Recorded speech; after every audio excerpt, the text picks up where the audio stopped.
And some of those recommendations are to eliminate a couple of committees, the Public Works Committee and the Police Committee specifically, and then to integrate what was the Senior and Family Committee and the Fund Committee, bring those together to provide, to create a healthy community and events committee that would be responsible for the events like the Easter egg hunt, the Halloween events, movies in the park, National Night Out, but also with an eye towards wellness for the entire community, including seniors, families.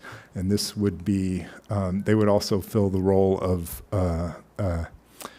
Aging Well committee that a lot of communities have in partnership with Aging Care Connections. And we've really done a lot over the last couple of years to strengthen our relationship with Aging Care Connections. So I think, and we've talked to some of the members, there was some overlap in membership between those committees, but that would be creating a new committee.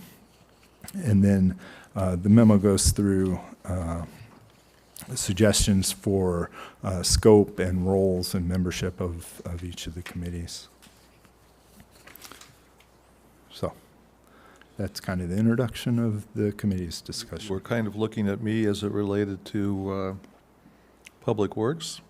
Is this an appropriate time to make a few comments? As the chair, I was looking at you, of the current Public Works Committee, yes. Yes. So be it. Thank you. The Public Works efforts, other than police, accounts for the largest portion of our budget and money being spent on roads and improvements. Most recently, we had the pump house, which was a substantial expense. And I think having discussions at the committee level allow for a more in-depth view of various aspects of what Public Works does. For example, I went and got an old minutes. This is 4 pages long from a previous meeting that, and it's kind of common that those are the kinds of things that are discussed at the Public Works Committee. In addition, there's an opportunity to establish an agenda up front and in coordination with staff. I'll notice here we have Public Works listed, but did not have the opportunity to add anything to the agenda in regards to Public Works. It was looked at as, you know, a presentation by Public Works. So there are things that have been on the agenda for Public Works that have been deferred, such as review of the facilities and the, such as this building and the Public Works building. We had that on the agenda, but we never pursued that. One of the items with that was Heritage Center, which we've now got that resolved. My sense is that the committee level discussions allow for a more detailed and frank discussion of items related to Public Works. We have on our committee presently someone who has done this kind of work and is able to ask some very specific questions as it relates to engineering items with that. And so from my perspective, I think we're short-circuiting ourselves if we do not give us the opportunity to have these kinds of discussions periodically at the committee level and in a position to make recommendations to the rest of the board. The presentation here, as in the last quarterly meeting, is fine, okay, but it does not take the place of the detail to which we have gone through previously with the committee, nor I think was it intended to do that.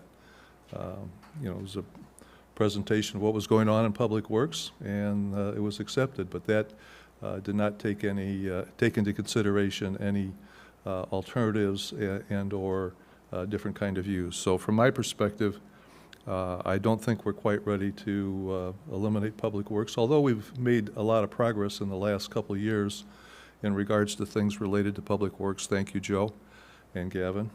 And, but we're not quite there yet. That's my view.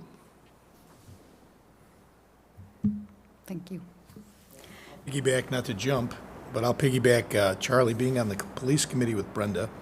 I think the police committee, and I would defer to the chief's opinion as well, bringing in a new chief at the time and just having more of that accountability and that, for lack of a better term, a little bit of that constant accountability, supervision, hand-holding, whatever we want to call it, probably was a good idea. It also gave us a chance to work with the chief in a smaller environment. That said, I do believe that the police committee, kind of contra to Charlie's view on the Public Works, probably would be better served now that we have a chief that's been here for a while in the committee of the whole situation. And with that said, maybe the committee of the whole needs to meet more frequently if we're going to eliminate some of these committees. I know LaGrange, some of the other municipalities, Western Springs, et cetera, larger communities, they have 2 board meetings a month. So I'm not saying we need to have committee of the whole every month, but maybe instead of quarterly, maybe, bi-monthly, if we're going to replace these committees. But I would ask for the chief's thoughts on that as well. So I'm going to chime in. I do believe that the majority of the items that Trustee Eck mentioned are more akin to capital planning and major purchases that are capital planning should be reviewed as a finance expense. And independent of that, the smaller items that are actually the ones that we've been seeing every month in the Public Works Committee should be an email. They should be a report, and that gives you the oversight. If every month the Public Works Department, with enough time and properly executed, creates a report of what items they have open for review, not discussion, but review, should be reviewed by all the trustees and sent to all the trustees in preparation for the board meeting. And some of those items will be for approval in the board agenda, and some of them will be just for review in that report. Because, for example, you had an item about how the valves were going to be audited and put in a database. And so we discussed, well, how is that done? Well, there's a company. Okay, well, what is the company process? This is the process. Okay, well, then go ahead and do it because it's less than a certain amount of money. It was actually not a required approval of the board. It was just an item. And that item got discussed 3 consecutive meetings. How's that going? It's the same exact item over and over and over again. And so how is that going? How is that going? Well, it could have been a report, it could have been an email. That's, so there's the items that end up in the agenda that take 4 pages. If you look at your meetings, at your minutes, are the same items over and over. The major items, like the Heritage Center, the items like the review of the facilities and the pump house had to be discussed by the whole board anyway, and they were capital items, and they're major purchases. They need to be approved by the board anyway. So it is much more important that we get that information way ahead of the board meeting so we can review it and approve it at the board meeting or disapprove or discuss. And then the smaller items should be a monthly report. And then by the time we get to the committee of the whole, you have items that need to be discussed because they might be a problem. They might require our intervention. Or not, you just say you're doing a great job, and then by the time we get into the next board meeting, we're done. You actually, every time that we come to the board meeting, we have the same exact report that we just heard at the Public Works meeting. The same exact, he reports exactly the same thing.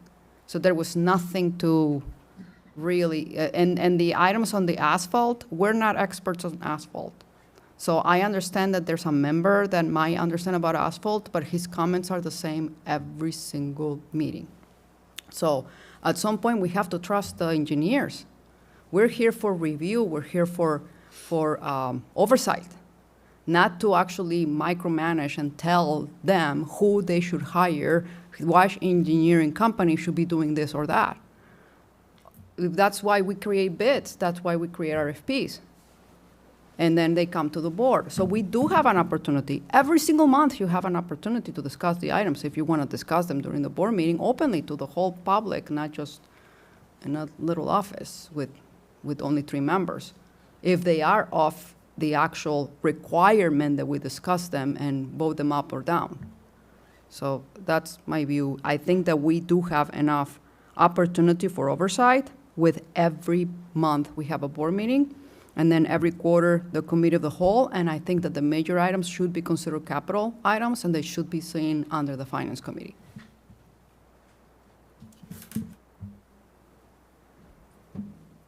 So just a question, what is our Director of Public Works' opinion on this? Like, what are your thoughts? Not to put you on the spot, but, sorry. No, that's fine. I kind of agree with the fact that I pretty much say the exact same thing that I say at the committee meeting, at the board meeting. It's almost like you're eliminating the middleman by going to just one committee, speaking about all these things where I can bring it to all of you at a board meeting. And again, like the more important things, capital, whatever, we can do that separate or whatever, but I'd rather present it all at once to everybody, and then everybody hears it instead of going through the chain, you know. So my opinion, you know, again, I'm like Gavin, I'll listen to everybody's comments and everything else, but I think a memo, I have no problem doing a memo every month, just kind of giving an update. I actually enjoy doing that. I like to give everybody an update of what we're doing in Public Works. But as far as, you know, like having a committee meeting every month or every 2 months or however they want to do it, I think I can pretty much give you guys a pretty good gist of what's going on at the board meeting. That's just my opinion. But like I said, the memo will probably help, and I could send it to every member, not just committee members that we had before. I can get it to everyone. And I think that'll give everybody a kind of a leg up as to what's going on, and if there's questions, we can discuss them. So I'm a Johnny, oh, I'm sorry. Do I need to acknowledge, get acknowledged? Oh, okay. Yeah, you're fine. I'm a Johnny come lately. I came in at the tail end of this conversation, but my question is this: does the committee give you any oversight or direction on the way you should go, or do you just report to them on what you do? Well, we discuss. I mean, everybody has an opinion, and that's fine. But, you know, with Gavin and I, we kind of what they said, you kind of got to trust what we're doing. You know, we're trying to do things the right way and everything else.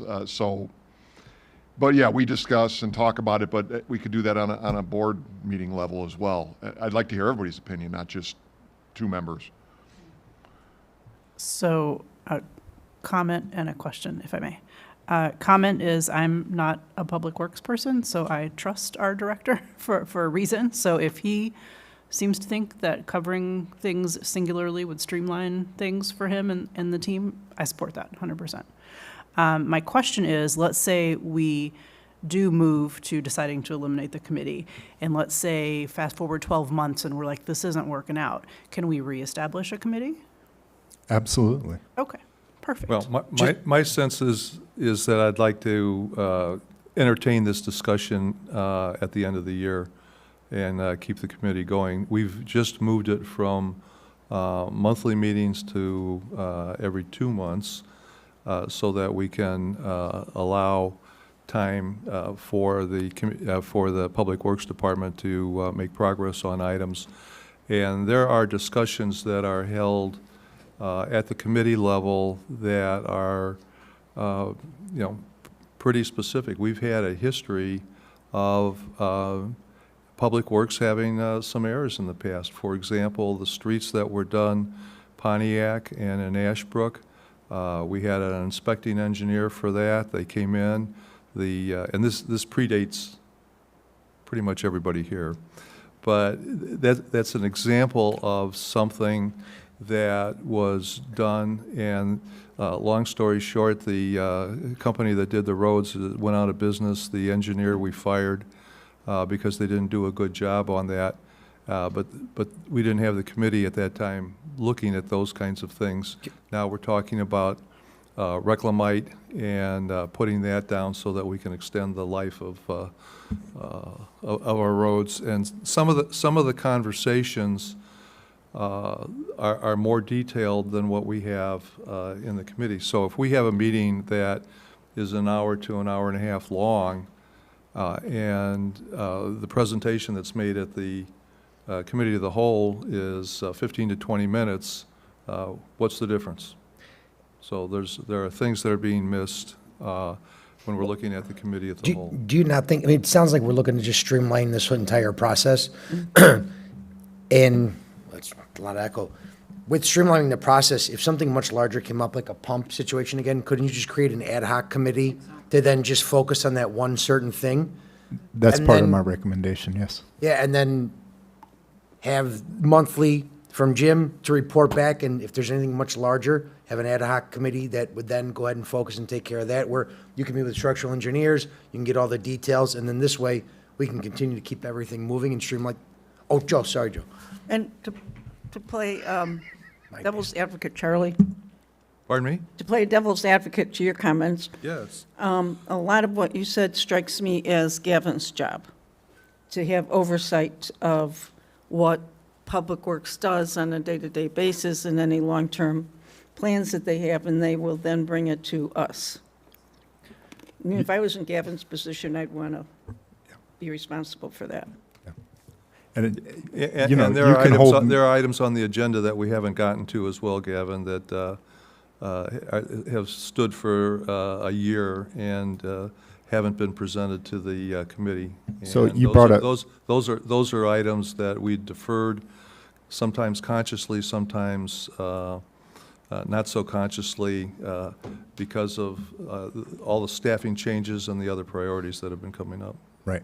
And one of those, for example, that you brought up was the facilities study. And from my perspective, that's a very good example of something that you would bring to the committee of the whole, because it impacts police, it impacts public works, it impacts administration, it impacts community development, it impacts economic development, it impacts the Planning and Zoning Commission. It has an impact on every single thing that the village does, so it should be discussed by the entire board. And, you know, some of the other things, I was going to say to Eileen's point,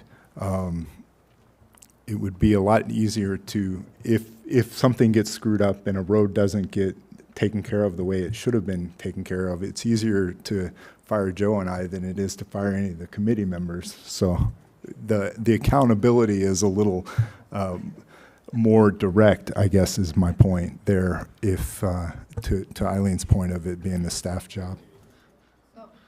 I Thanks, just want to Gavin. add, to clarify, and because it sounded exactly like what Eileen just said, the trustees, we have an oversight, a duty, a fiduciary duty for oversight on all of the situations that the manager will present to us. We do not manage. We shouldn't micromanage either. And what's happening is that if the meeting is lasting an hour and a half long, is because we're going into details that we do not absolutely have to go, unless part of our oversight is to find out and learn about it. But when every single meeting is an hour and a half, something is not right. And so unless what you're trying to say is that something is not right, and that's why we should be there every month, 1 hour and a half, I would recommend that we find out what's not right, and you bring it to the board, and let us know what's not right. Because if what you think is that something is not right, bring it to the board. Instead of having a meeting after meeting after meeting every month, an hour and a half to discuss the same issue just because the previous administration messed up. I And they think, did. Yeah, and they did, but it's not this I administration. think that this Yeah. was kind of a rare, 2 years ago, Amy Jo came in, a few of us were new, 3 of us were new, so there was a high degree of turnover on the board and with the village president and also every other chair in this room. So to Charlie's point, I think that kind of helped. You know, Joe came in, there wasn't somebody that Joe learned under and took over. Joe's all of a sudden in, he's in at this job, now he's doing this job because the other guy, you know, whatever, took a different job and chief was new. So I do believe the committee structure, the over committee structure, the heavy committee structure probably helped because we had turnover on the board level that was 50% plus the big chair, plus every other seat in this room. So probably was a necessary evil for the last couple of years as we, you know, people found their stride or whatever. I'm not in Public Works. I learn something every time Joe and his brother Jim say anything. Sorry, Anthony, just kidding. And, you know, with the chief, with Brenda and I and the chief on the police committee, you know, I think, you know, Chief knew Brenda from, you know, prior years, but I thought it was an easier transition maybe for you guys than it might have been. But at some point, right, the training wheels should come off. And should we be supervising? Should we be guiding? What is our role as trustees? That I don't think the last 2 years were a typical period of time for staff or for the board. I'd agree with that. Also, on the committee level, is if the committee can recommend to the board a recommendation relative to action on part of Public Works, that would save the board time in looking at the detail that the committee had looked at. And we haven't had many of those recommendations, with the exception of the Heritage Center. Yeah. But I would actually but appreciate. the committee did that for the board, so. Well, actually, If the you the don't, committee. if you don't want it, that's fine. Yeah, the but- committee, well, I'm not going to get into that, but the one detail I don't think we've talked about is there's still going to be a trustee assignment for each area. So we're not saying we're going to get rid of the trustee assignment. Right now, we have a primary and secondary assignments for each trustee. Now, some trustees have said to me, maybe we should just have a primary. So the trustees don't have to do 2 things. And I'm willing to, we should have that discussion. So if you all had a primary, okay, that means, let's say let's say, just for sake of Public Works, Charlie, we have a plan for Public Works. We have a 2025 priorities list. That priorities list has been discussed at the last committee of the whole. It's been approved. Everybody looked at it. And was discussed at the committee level, too. Correct. But the committee of the whole approved it, okay? So that is what staff is working on. So if you have a question in your primary on Public Works, then you're going to be able to sit down with Gavin and say, hey, Gavin, what's going on with the 5 items? Why is this stalled? Because there's a tracking sheet, and I have given staff a tracking sheet. So all the goals have been stated, and there's a tracking sheet. The second tab of this, and Gavin's going to be rolling this out, has all of the goals for the department and has them tracked. So what other information do we need besides that? I guess I'm asking everybody. Now, you may have a question tactically, like and say, oh, well, you know, about a certain project. Well, you're going to go to Gavin and Joe and ask them, because you might be wondering, right? But you don't need a committee to do that. You don't need a committee meeting to do that. You can go straight to them and email them or come and see them or whatever makes sense. And I think we can create the procedure for that to make it more formalized, that if someone has a question of Joe about a project, that all members get copied. I know it's foilable, but that's the point. The point, if you want the oversight part of it and you want to make sure that it stays public, just copy all the whole board and ask Joe, hey, what's the status of this project? And then Joe answers all, and that's it. We're all, then that's it. And it can foster discussion too, you know, but it's a report on the status of things. And if you have to then respond, I don't like how you're paving this road, well, that becomes managing. That's the point that we're trying to make, that we shouldn't be managing, you know, so. Before we get too far down that road that you just suggested, do not email everybody on the board, if you're a board member, email staff. Yeah, staff. Probably better to email me, and I'll get it to Joe or Matt or Andres. And then when we respond, we'll respond to all with blind copies, so there's no Open Meetings Act. You used the word discussion, and that's where I panicked. I made it very clear that it would be foilable, that it would be, Yes, it would be yeah, foilable, okay. but you can't have discussion by email. No, I didn't without- say discussion, just, I would posting a like a meeting. report, please copy the whole board. That's Yeah. it. And then Yeah. if it fosters discussion, then you call the manager and say, hey, whatever, but, Absolutely. yeah. I don't want to belabor this. I've said all I'm going to say on that. So if you want to move on, that's fine. There is one comment that I did get from one of the members of the Public Works Committee, Glenn Mann, and he wasn't able to attend tonight, so I did tell him that I would read his statement. Is that okay if I do that?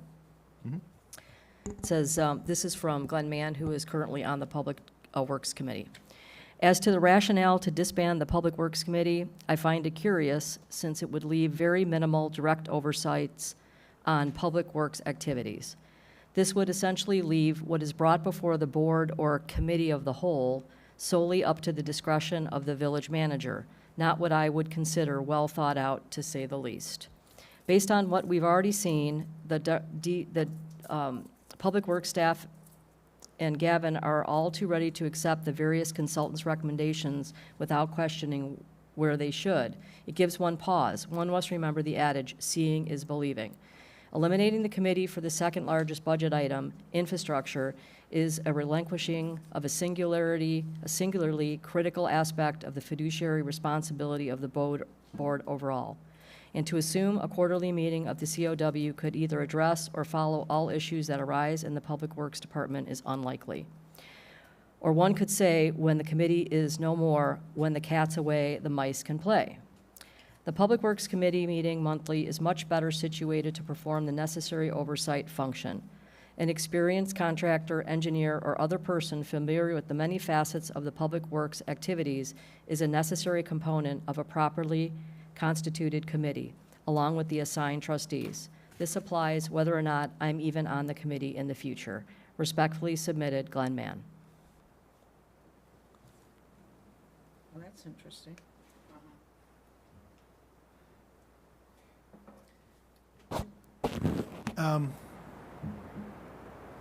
Appropriate or not, it's committee of the whole, right? So I think it matters, which mouse is in the chair. And I think Glenn, very experienced engineer, great asset to the community for sure, maybe referring to some concerns that were in the past due to, other actors, other people sitting in these chairs. But no, that's good input.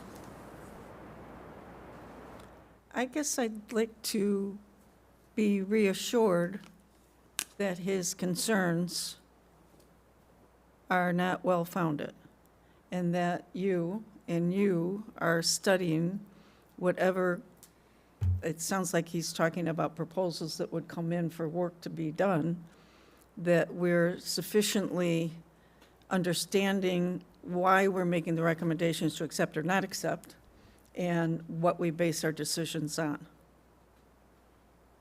I mean, that's what I took out of it, that I'd like reassurances on.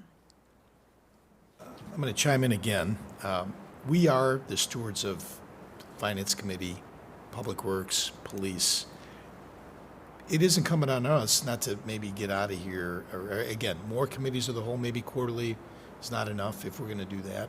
Secondly, if we truly don't understand it, maybe the board meetings go a little bit longer, maybe they go a little more detailed. Maybe we again, at what level are we supervising rather than getting into the minutia and actually doing the job that should be Gavin, should be Joe, should be the chief, should be Andres.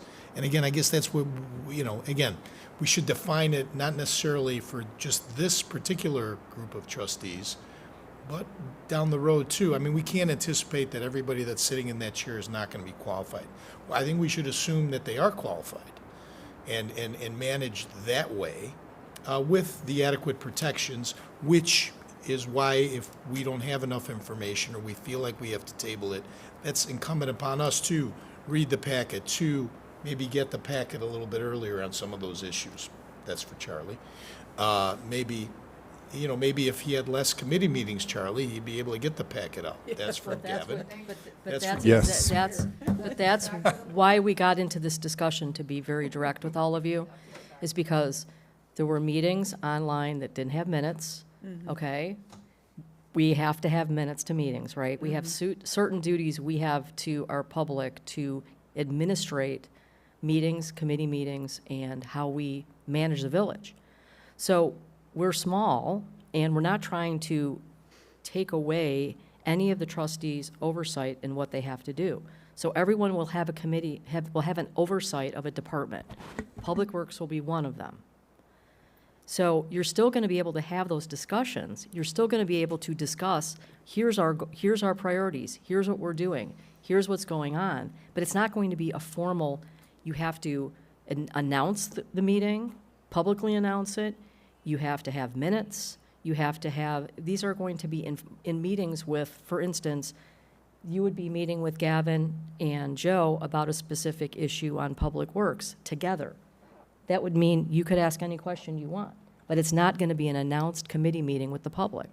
That's probably Glenn's point, I think, too, garnering from what went on decades ago, that, I think Glenn probably would feel like more oversight and more measured 2 or 3 times and cut once is required based on what, maybe past experience. I think you may have convinced me, Jim. I think we need to trust them, and if we need to look at the information we get before the meeting more carefully, so we can ask questions, and maybe you could do your report, like a bullet report each month. That would be helpful for me anyway. I like to read. I'd like to accent that instead of having an item on an agenda, that there is supportive information well in advance of the whatever meetings we have, whether it's a committee of the whole or board meeting. This doesn't have it, and the last COW meeting didn't have it. It was just an item on the agenda. Can I just get a word in? I agree with Amy Jo that the staff here is overworked. I mean, you're up here morning, noon, and night, and I feel for you, and anything the board can do collectively to help alleviate some of that while still getting the work done, I support. I appreciate that.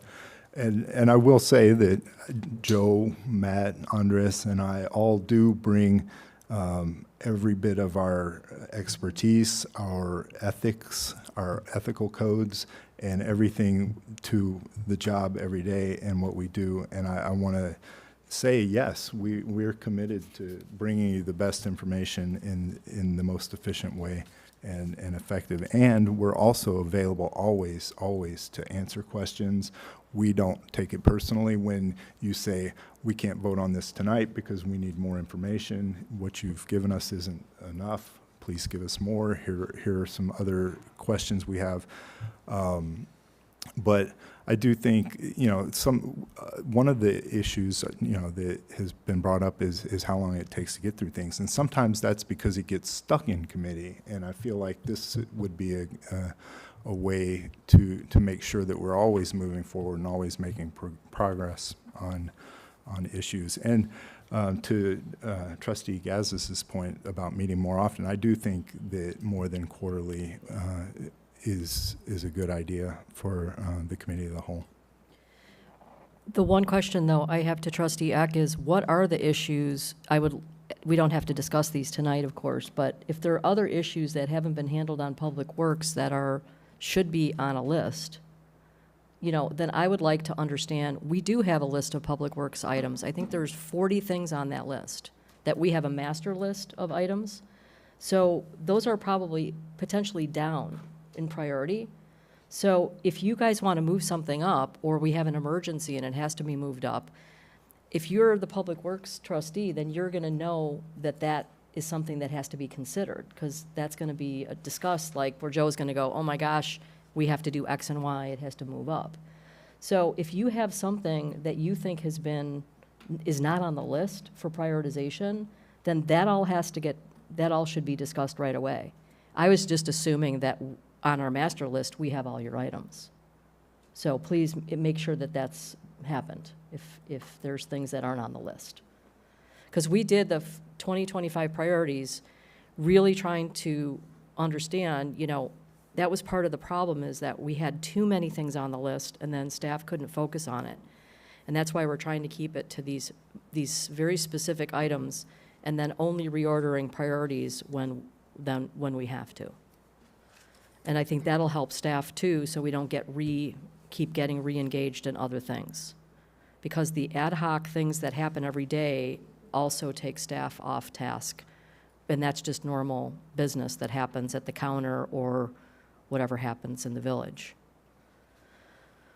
So hearing that, what decision did we come to then? Well, so another part of the recommendation was to codify those committees that need to be codified. For example, the Tree and Landscape Committee, which I've drafted an ordinance that will be ready in plenty of time for the next board meeting, the June 12th board meeting, to amend our tree ordinance as it is right now, including codifying the Tree and Landscape Committee. And then I would like to begin the process of developing charters for each of the committees that are going to stand. And, maybe this is an ongoing conversation about the Public Works Committee, whether we keep it, eliminate it, that's going to be up to the board ultimately. But then once we've developed those charters for each of the committee, including the Public Works Committee, and what exactly is the scope of the Public Works Committee, and addressing that issue that was brought up of, is this too much into the weeds? Is this, are you setting policy and direction, or are you getting into management and distinguishing what it is that the Public Works Committee is there to do?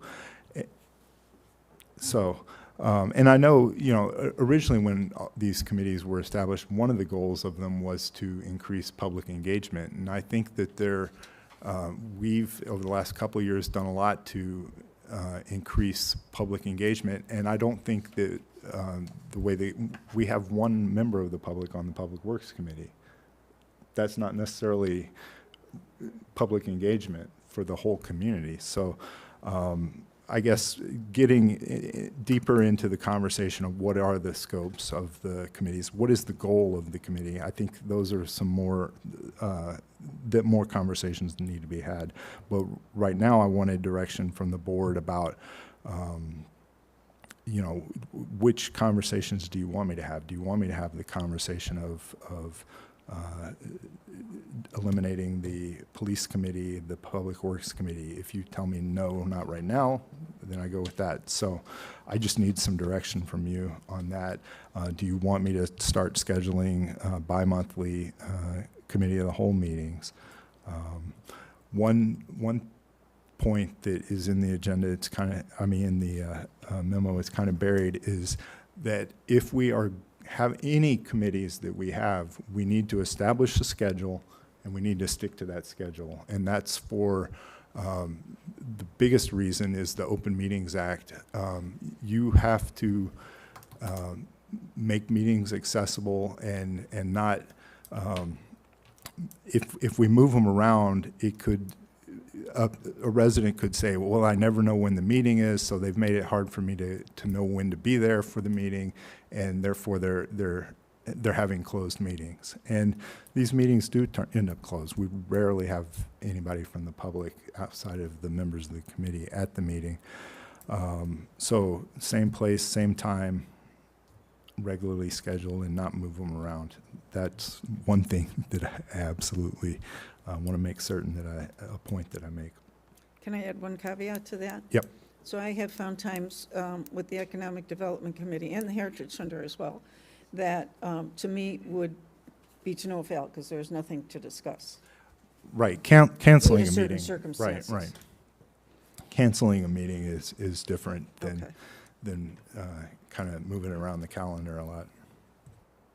And we would put out notice that a meeting has been canceled. And we do put out notice that when it's a different time, different place, but it just, altogether, as a whole, it's a better practice to be consistent. So just a question, oh, sorry. As we're kind of talking about restructuring or looking at committees, are we also thinking about, is every committee going to be organized in the same fashion, such as there's going to be a chair, a co-chair, and then a board liaison, or kind of what is going to be the proposed setup for that? Well, I was thinking, I mean, just because I had some feedback that trustees said they would want one assignment, that's for us to Okay. all think about, is that, one assignment is what you would like. That's up for discussion. And then if that would be true, then I think I would defer to Gavin on best practices, how the committee should be run. I'm assuming there's a chair. Yeah. And then there needs to be an identified person that's going to make sure that there's minutes created, or there's the ability to get minutes from an audio tape or something, so we get the minutes up on the website. Okay. So is it normally a chair, and how do you handle that the best way in the committee structure?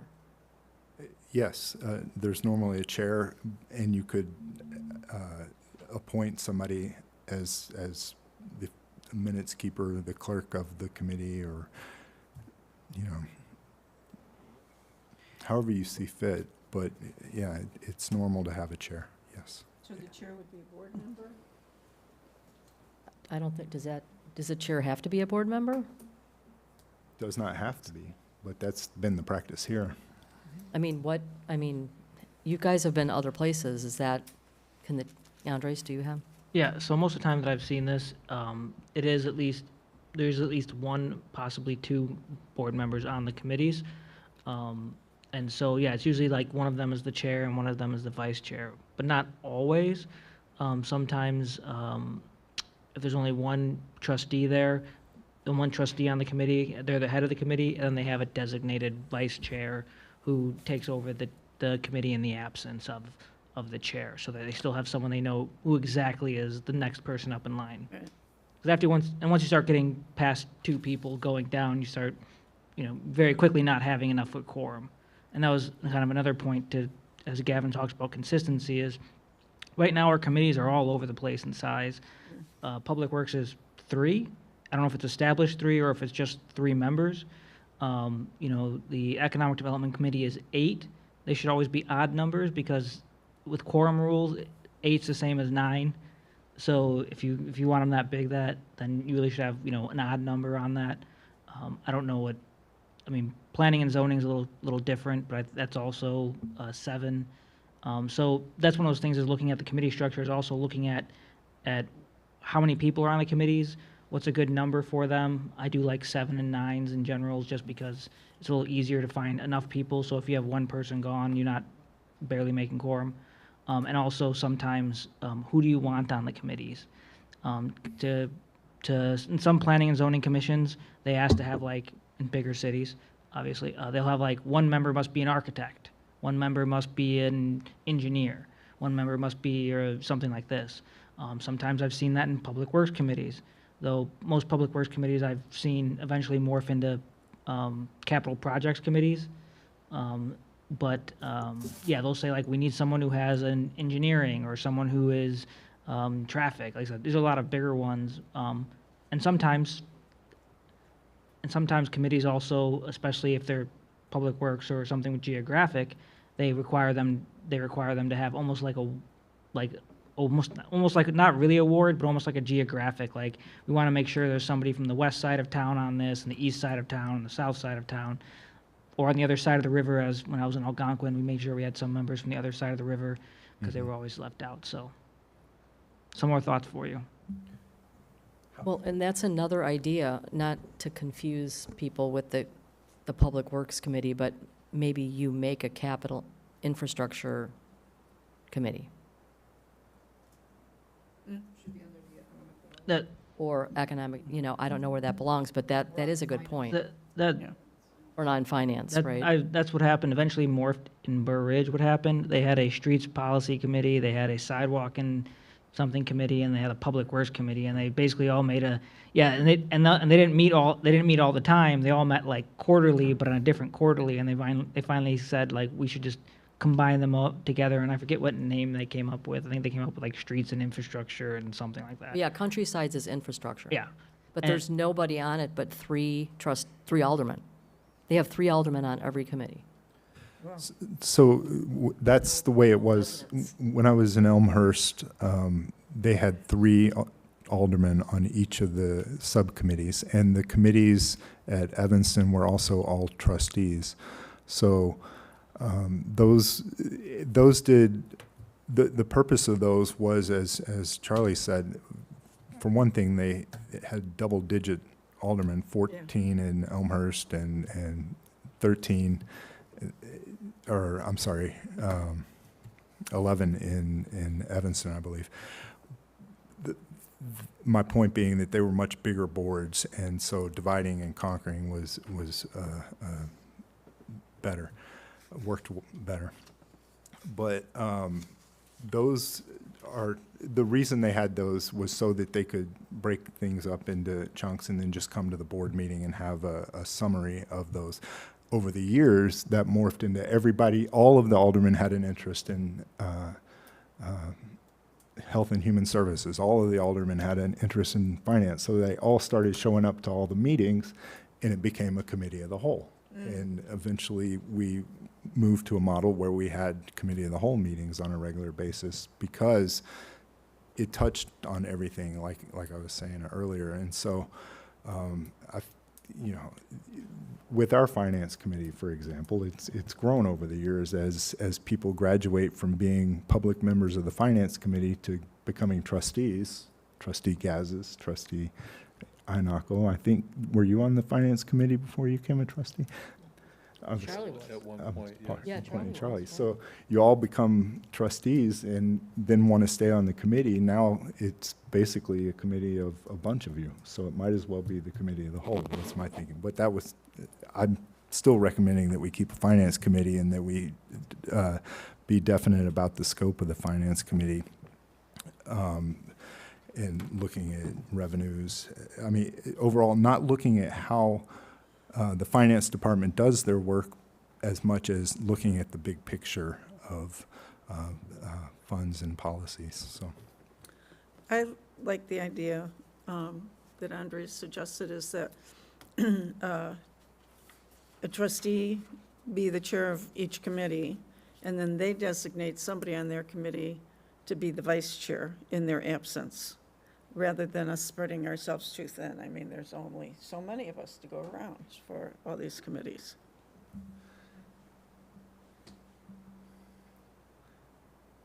With all of these committees, what's the participation levels do we have outside of just trustees from the public who are looking to join these committees? Well, we do have some people that have expressed interest in being involved in the village. I was waiting to bring them forward until we've made our decisions, because I didn't want to bring more people to get involved until we've made our decisions. And if we decided to go the committee of the whole route with some of these committees that we would dissolve, couldn't we just, if there was issues that needed to come up for the public works, couldn't we just add that to the agenda to just make sure they were addressed as we continue to go forward? That way Yes. they never did get skipped. And possibly if we structured these meetings to, let's say if they were monthly, this one's gonna focus on what would have been in public works, this next one's gonna focus on what would have been in the police. That way nothing's ever getting left or missed out, and we're hitting on all the agenda topics. Sure. That's what's down here, I believe, pretty much. an additional point about the police committee, we also have a fire and police commission, which is involved with police. So, Chief, if you want to speak to having 3 reports that are all the same. Yeah, basically, the police commission was very beneficial. We were able to, and what we could discuss there was mainly part-timers, where we don't discuss that in the Fire and Police Commission, but we can discuss that easily at the Committee of the Whole. We were able to get them wages, we were able to get interest, and we were able to get officers on the street. But as far as that goes, other than that, you had the Fire and Police Commission. That's where I got all my permissions to have a test, to interview people, to conduct background checks on others and things like that. So it was kind of getting to be a little redundant. And again, if there is a safety or whatever you want to call it, a public safety trustee, that's something I could talk to, keep them updated. And then we just started doing a monthly report that I get from the county, starting with this fiscal year, and that can be sent out immediately as soon as I get it.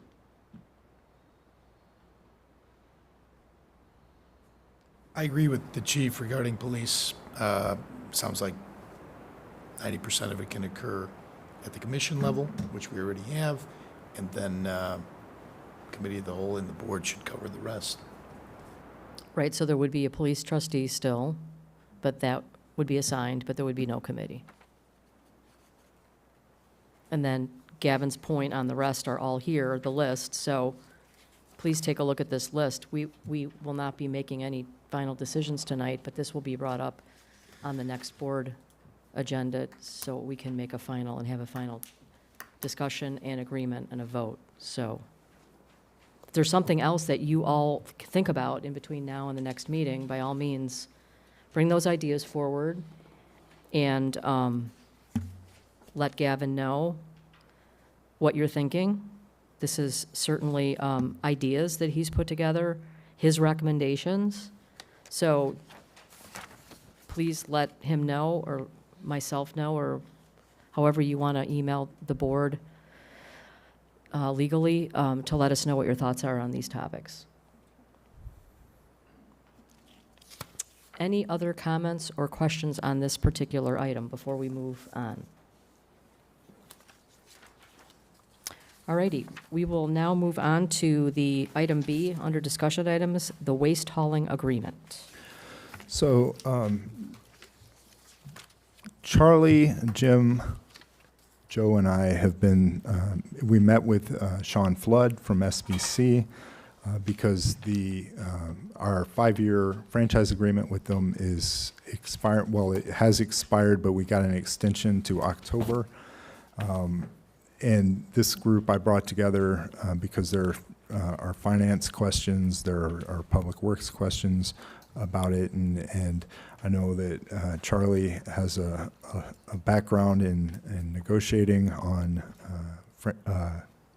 waste hauling and wanted to bring together those two trustees and Joe and I.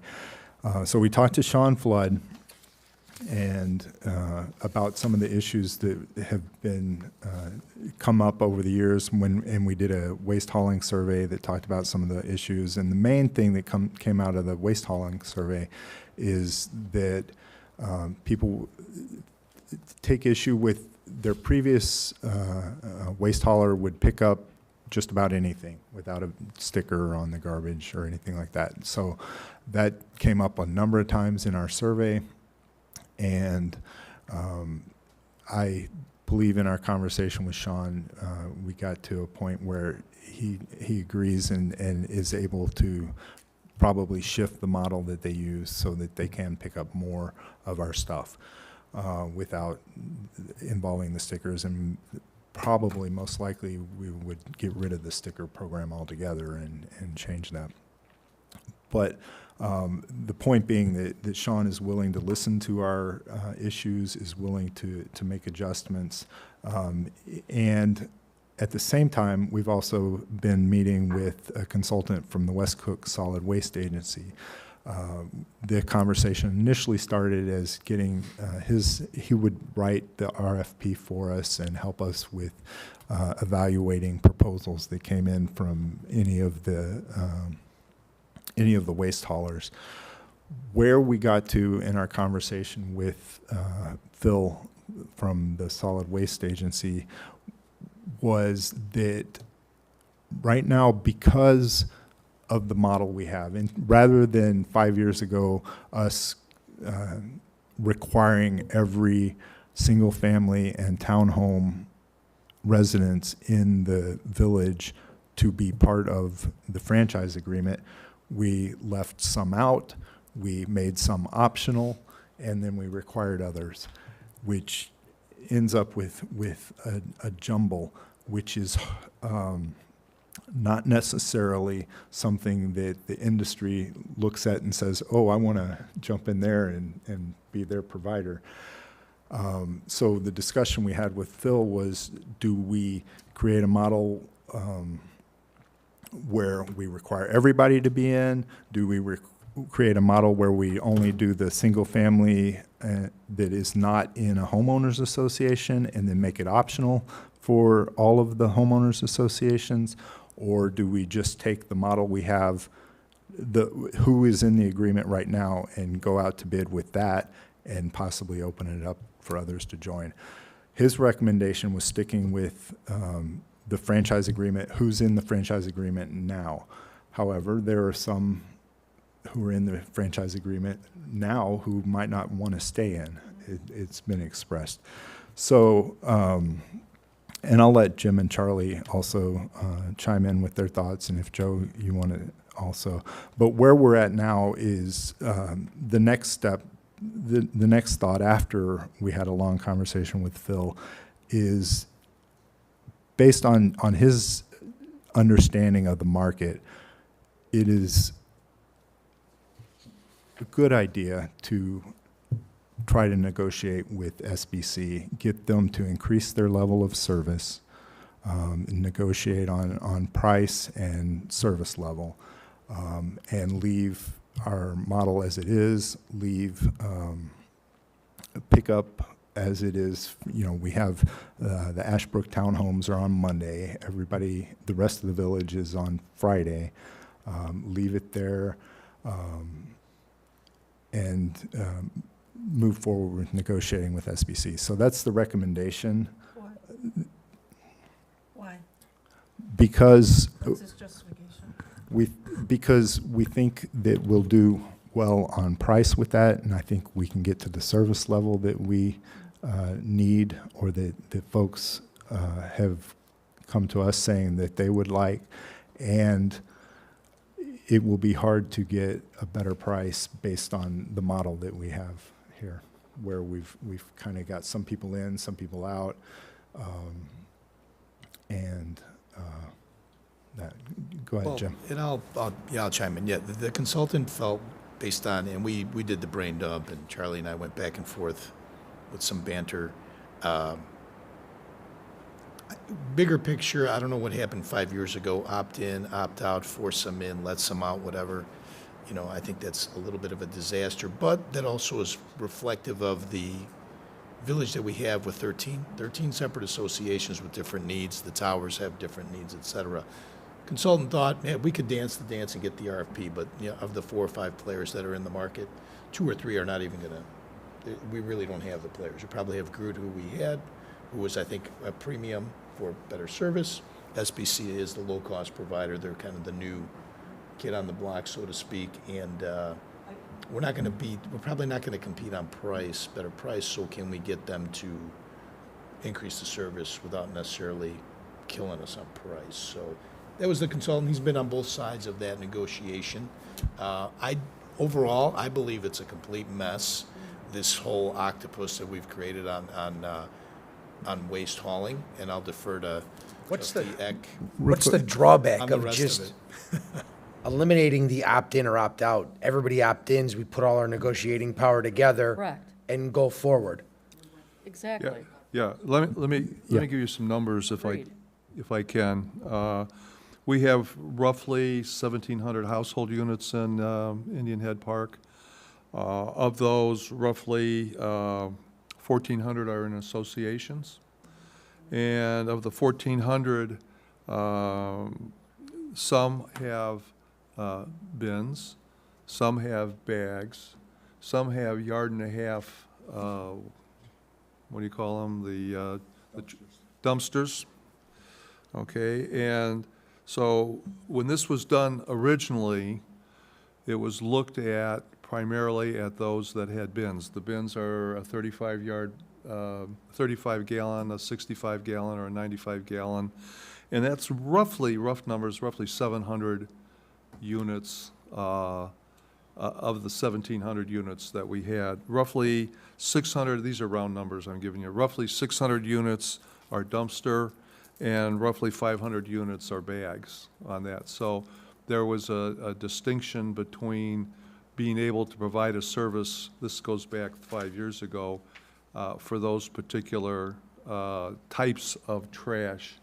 And in talking with association presidents, some are working with SBC. We've got a couple of the dumpsters that have voluntarily worked with SBC because they've signed an agreement with them, but most of them have not and do not want to be obligated to be in this, to be in a franchise agreement. Of the 2 units that have bags, one just signed a unit with Groot. Another one previously, which is Acacia, signed with SBC at, frankly, at terms more favorable than the original franchise agreement. And then the remaining 700 or so that have bins are the ones that are covered by the franchise agreement today. So you've got different types of service levels. Some of the trash haulers are picked up weekly. Several are a couple times a week. So Yeah, but that's so dumpsters. So outside of, dumpsters, Yeah, yeah. that's a So- completely Well, I mean, different I'm dealing with Yeah. Anthony's question in part, which is why not make them all? Okay, well, part of the reason for that is there's different so requirements. outside of the dumpsters, which I completely understand, it sounds like we have a cleanup problem where we need to go through this and figure out, why do we have bags? Why do we have this? Well, And, Acacia has bags because the dumpsters, the toters cannot fit in their garages. okay, They have to have bags. Even the smaller? Yes. They cannot. And again, I'm kind of in the Anthony camp, kind of new kid to the party, even though we've been here. We had Groot, as a resident. Yeah, they picked up everything. SBC. Again, and I would be against the Charlie carve-out, but now we have somebody that just signed a 5-year contract. And again, you put in my legal hat on, from the board's perspective, we should go out to RFP. That way, if anybody questions us, we're like, hey, we went out to RFP. The consultant has been on both sides of these. He goes, you guys can go out for RFP. I'd be happy to charge you to write up the RFP. course. He didn't say that as much, whatever. But this is, what are you going to do? You're going to put a new RFP, so now we're going to relitigate with every single association one by one. I agree that, hey, you reduce your negotiating leverage when you start Right. spitting everybody out. So, okay, take dumpsters out of the equation. All right, bags and bins, right? We're all in, so we can get a negotiation. If Ashbury Townhome needs a carve-out, then we can have those little niche carve-outs. Right. But I believe we are better negotiating as a whole than all these one-offs. Why are we allowing carve-outs? right, that's my next I would question. not- Why are as a why are trustee- we even dealing with a Single? franchise agreement in the first place? Because we're supposed to be getting a better rate, and we're supposed to be getting better services, and we're supposed to be negotiating based on the whole. And this all got screwed up and watered down Right. because people opted out of the deal. That's what happened. Yeah, Does the village, Yeah, does the and village? other people did. Yeah, Indian Right. Ridge But let me just So- correct one thing, or just clarify one thing for you, Jim. And that is 5 years ago when we did this, Ashbrook had already signed an agreement with Group. And we were required to break the agreement, and we could legally because we were told we had to be part of, Charlie and I wouldn't even be on the board if this wasn't an issue 5 years ago. No, What- no, what's we the, understand what happened, but like, now we have to figure out, guys, like, well, I guess going forward, shouldn't we put some type of policy in place that we don't allow? An ordinance, thank you. An ordinance in place that would prevent these types of things from happening? I mean, what's the village's current standing on all this? But there could be litigation. Is the board ready to have that litigation? And maybe, we'd have to recuse each other or recuse ourselves or whatever. I do think it is, again, it goes to the diversity of the village and the association or whatever, but it makes no sense to me that Right. we are negotiating 14 different contracts, 13 associations, and then the homeowners. It's ridiculous. And if I'm a vendor, here's the thing, we're not Berwyn, we're not 40,000. We don't have this huge contract. We have a contract probably, and again, for the record, would be difficult, you know, who wants this contract? This is ridiculous, especially with 13 counties. All right, well, they're calling you? Vendors calling me, yes. They want to So- do the con, all right, so then maybe guys- we I should. want to know when the RFP is coming. Correct. And guys, I have to tell you, I've asked the I- question, and I haven't yeah. heard the answer yet. Let's say we were all in. Let's just say miraculously, all of the single-family homes, forget the dumpsters right now, let's just say Understood. single-family homes, Single-family and townhomes. Townhouse. and townhomes, okay? How many total number of homes is that? What's the per charge? I keep asking, what is the universe of this contract from a dollar volume standpoint? How much is it worth? When you take how many toters, the least cost for the toters, 700 toters approximately. times, there's two different prices for toters. I want to understand, three different. I want to understand what is the overall universe of this contract worth to SBC right now? That would be a great number, but Phil, the consultant, did have a, you know, Gavin, do you want to share? I kind of, Go ahead. you know, regarding the difference between somebody getting out of the truck and grabbing a bag versus the automated systems.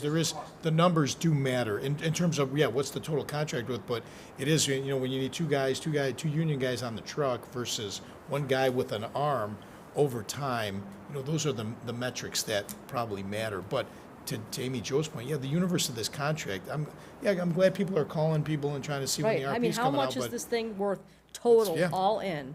And then I want to understand, if we have 1,000 people and then we make it 800 because someone wants to opt out, what's the spread? Are we talking about $1 here? Are we talking about Can 50 we- bucks? Pennies. Right? It's pennies. Okay? So my point to everybody is, like, what really matters here? This is a pimple on, you know, we have to figure out from a numerical standpoint, what is this worth? And I want to break it down. Overall contract, pickup, tags, toter rental, leaf pickup, any other white label pickup, any other thing they are charging for, our customer for, I want to understand what did they collect on our behalf? That's where the value is. That's where the value is, because we And then I had that wanna leaf understand part from the of the contract was $30,000 for pickup of leaves of people that were actually putting leaves out, Paid by the village. paid by the village. Extra, Well, but, Yeah, Extra. extra. right, but then there's some communities that pay for their own leaf pickup and I don't do get my that own. benefit. Exactly. correct, And our street So- isn't covered under the village, so we pay for all that ourselves. I pay for my own leaf pickup. correct. So what we'd like to know from the consultant is, like, yes, I do think you can go right now and find out what people renewed for. We asked him that question. Give us a matrix of villages like us and what they currently renewed for. And let's see what the market has, just without him doing an RFP. And let's do a matrix and a chart and say, okay, this is what it would be, and see if he doesn't think there's a reason for us to RFP. Is that what I'm getting? Is that what I'm hearing? Yes. What, you guys does. both talking to him? I don't mean to be jaded, Yeah. but after what we went through 5 years ago, I don't trust anybody in this business. I mean, who they know, who they don't know. Well, there's really four major, I mean, there's only a Right. couple, a handful of them. Really? I mean, there's not very many of them, so when you state that many are calling, there's only a couple of them out there that Right, do this Flood, type of work. SBC, Right, Groot, LRS, right. Root, and Waste management, Republic. yeah. And Waste Management. Waste Management and Republic will probably not. We're too small for them. Okay. Flood. Did you mention flood? We Yeah. did. Yeah, he's calling everybody. And there's, you know, there's a reason why, right? Yeah. So, I mean, If Groot will sign a contract with Indian Ridge for several years, and they've got 112, 116 units, okay? So, it doesn't have to be larger than that. well, I You know, know, we're talking, you know, if you're talking about, you know, 1,000 or 800, well, if Indian Ridge will sign a contract with the group that they're happy with, well, yeah, but we just lost 120 Yeah. from our contract then, right? we're in it. Indian I Ridge know, was, but what I'm saying is that was the problem from the Right. beginning, right? Power. That was the, Well, you asked the question up front, and that is, what's the difference between, an 800 versus Yeah, I wanna 1,000, or understand that, 600 right? versus 800, or right, something like and then we that? can say, yes, we need to force people. Right. They should have never been let, that's why you do this, I believe, Village losing. right? And if we find out the village is losing X amount of dollars, do we put that money back on the individual HOAs that are opting out? So we make back up that difference? Right, there has to be, Yeah. there has to be. I think Phil did speak to that difference being at a maximum 10%, I believe he said. But 10% adds up.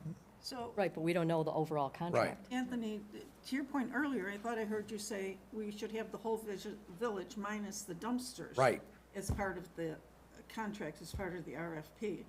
And I have another question, which you brought up, and that is, I didn't understand why Acacia has bags, but their garage won't hold the dumpster, or The toter. the toters. So, I mean, they have to figure that in, but that's just one part of the village, right? So if we put out an RFP, whoever responds to it- Absolutely. Yeah, has to respond.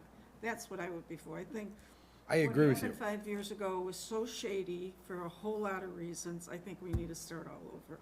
But how do you handle, to Charlie's point, how do you handle then the 130 from Indian Ridge because they went out and did their own contract? We had already done our contract, and we had to break it, and legally, right, Charlie? You know. Yes. So I guess. We were advised that we had, we had signed a contract Yeah. a couple of months in advance with Groot. We're happy with that. And we were told that we, along with 5 other associations, and the associations' presidents all sent letters saying, thank you, but no thank you. And the village said, doesn't make any difference, you're part of the group. And that's, and I'm saying that nicely. No, I We understand. consulted. I just want to make sure I knew what happened exactly. We consulted legal advice, and we were able to break the contract. Well, I mean, I think somebody's already just signed a contract recently, again, moving forward. Yeah. We don't wanna do this every 5 years. or No. No. 3-year or 5-year agreement. So they're out, but hey, going forward, you're not allowed to do that. Right, the village needs to put something in place. Association presidents, you wanna sue the village? Good luck. They can't, no, what I'm saying is, we had signed the contract. Right. Talking to legal attorney who dealt then with the, who did we have? Group. We were able to break that contract. So you're Because saying- the village was requiring us. So I would like Right. legal advice on that in terms of if we I guess include it would everybody. be the same. We could tell Indian Ridge, you have to break your contract Yeah. with Groot, just And- like That you have to be part of us. you And were told. hypothetically speaking, if, let's say 5 of the HOAs are already with Groot, couldn't we contact Groot and piggyback off that and tie everything back in and say, hey, Groot, we already understand you've got these 5. What would this now larger piece be worth to you to put that whole puzzle together? Kind of heard, it's kind of like, and Charlie would know, and Amy Jo apparently knows too. We are so small. Right. That getting from small to just not as small doesn't move the needle necessarily, so it sounds like it's a service issue that we're.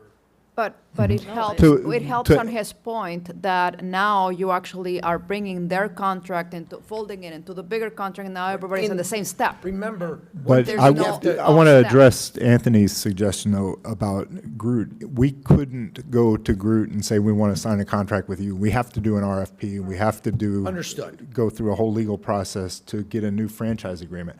With SBC, we do not have to do that because we're already in agreement. It would just be an extension of our current agreement, but we could But negotiate. that is what might move the needle in our case to request that RFP and then ask Groot to please answer the RFP and to consider folding that portion into it. So that way we're all in the same step, because it sounds like right now, we're not at the same step, and that's why we keep getting into this problem. Well, from a legal perspective, again, and I'm not of counsel, but is the board comfortable, again, not going out to RFP, and specifically Amy Jo? Trustee Jim here, no one's gonna care if we go out to RFP or not on this contract, right? You're gonna take the arrows and the bullets or whatever, and if we do that, if we do negotiate with SBC, even if it's the greatest contract in the world and they get rid of stickers and they improve everything, 2 years from now, or a year from now, somebody's gonna say, hey, you know what? They didn't go out for RFP, It's the garbage, it's the hauling industry notoriously, da-da-da-da. And I know it's our little village, but that is what's gonna happen, and we are putting it out there. Right. If we don't go out for RFP, we are not protected, or specifically Amy Jo's not protected. I'm not saying we should do everything for protection, but, you know, I think it's ridiculous that everybody was allowed to opt in Yeah. and opt out and whatever. I get the bag issue, they don't have the room.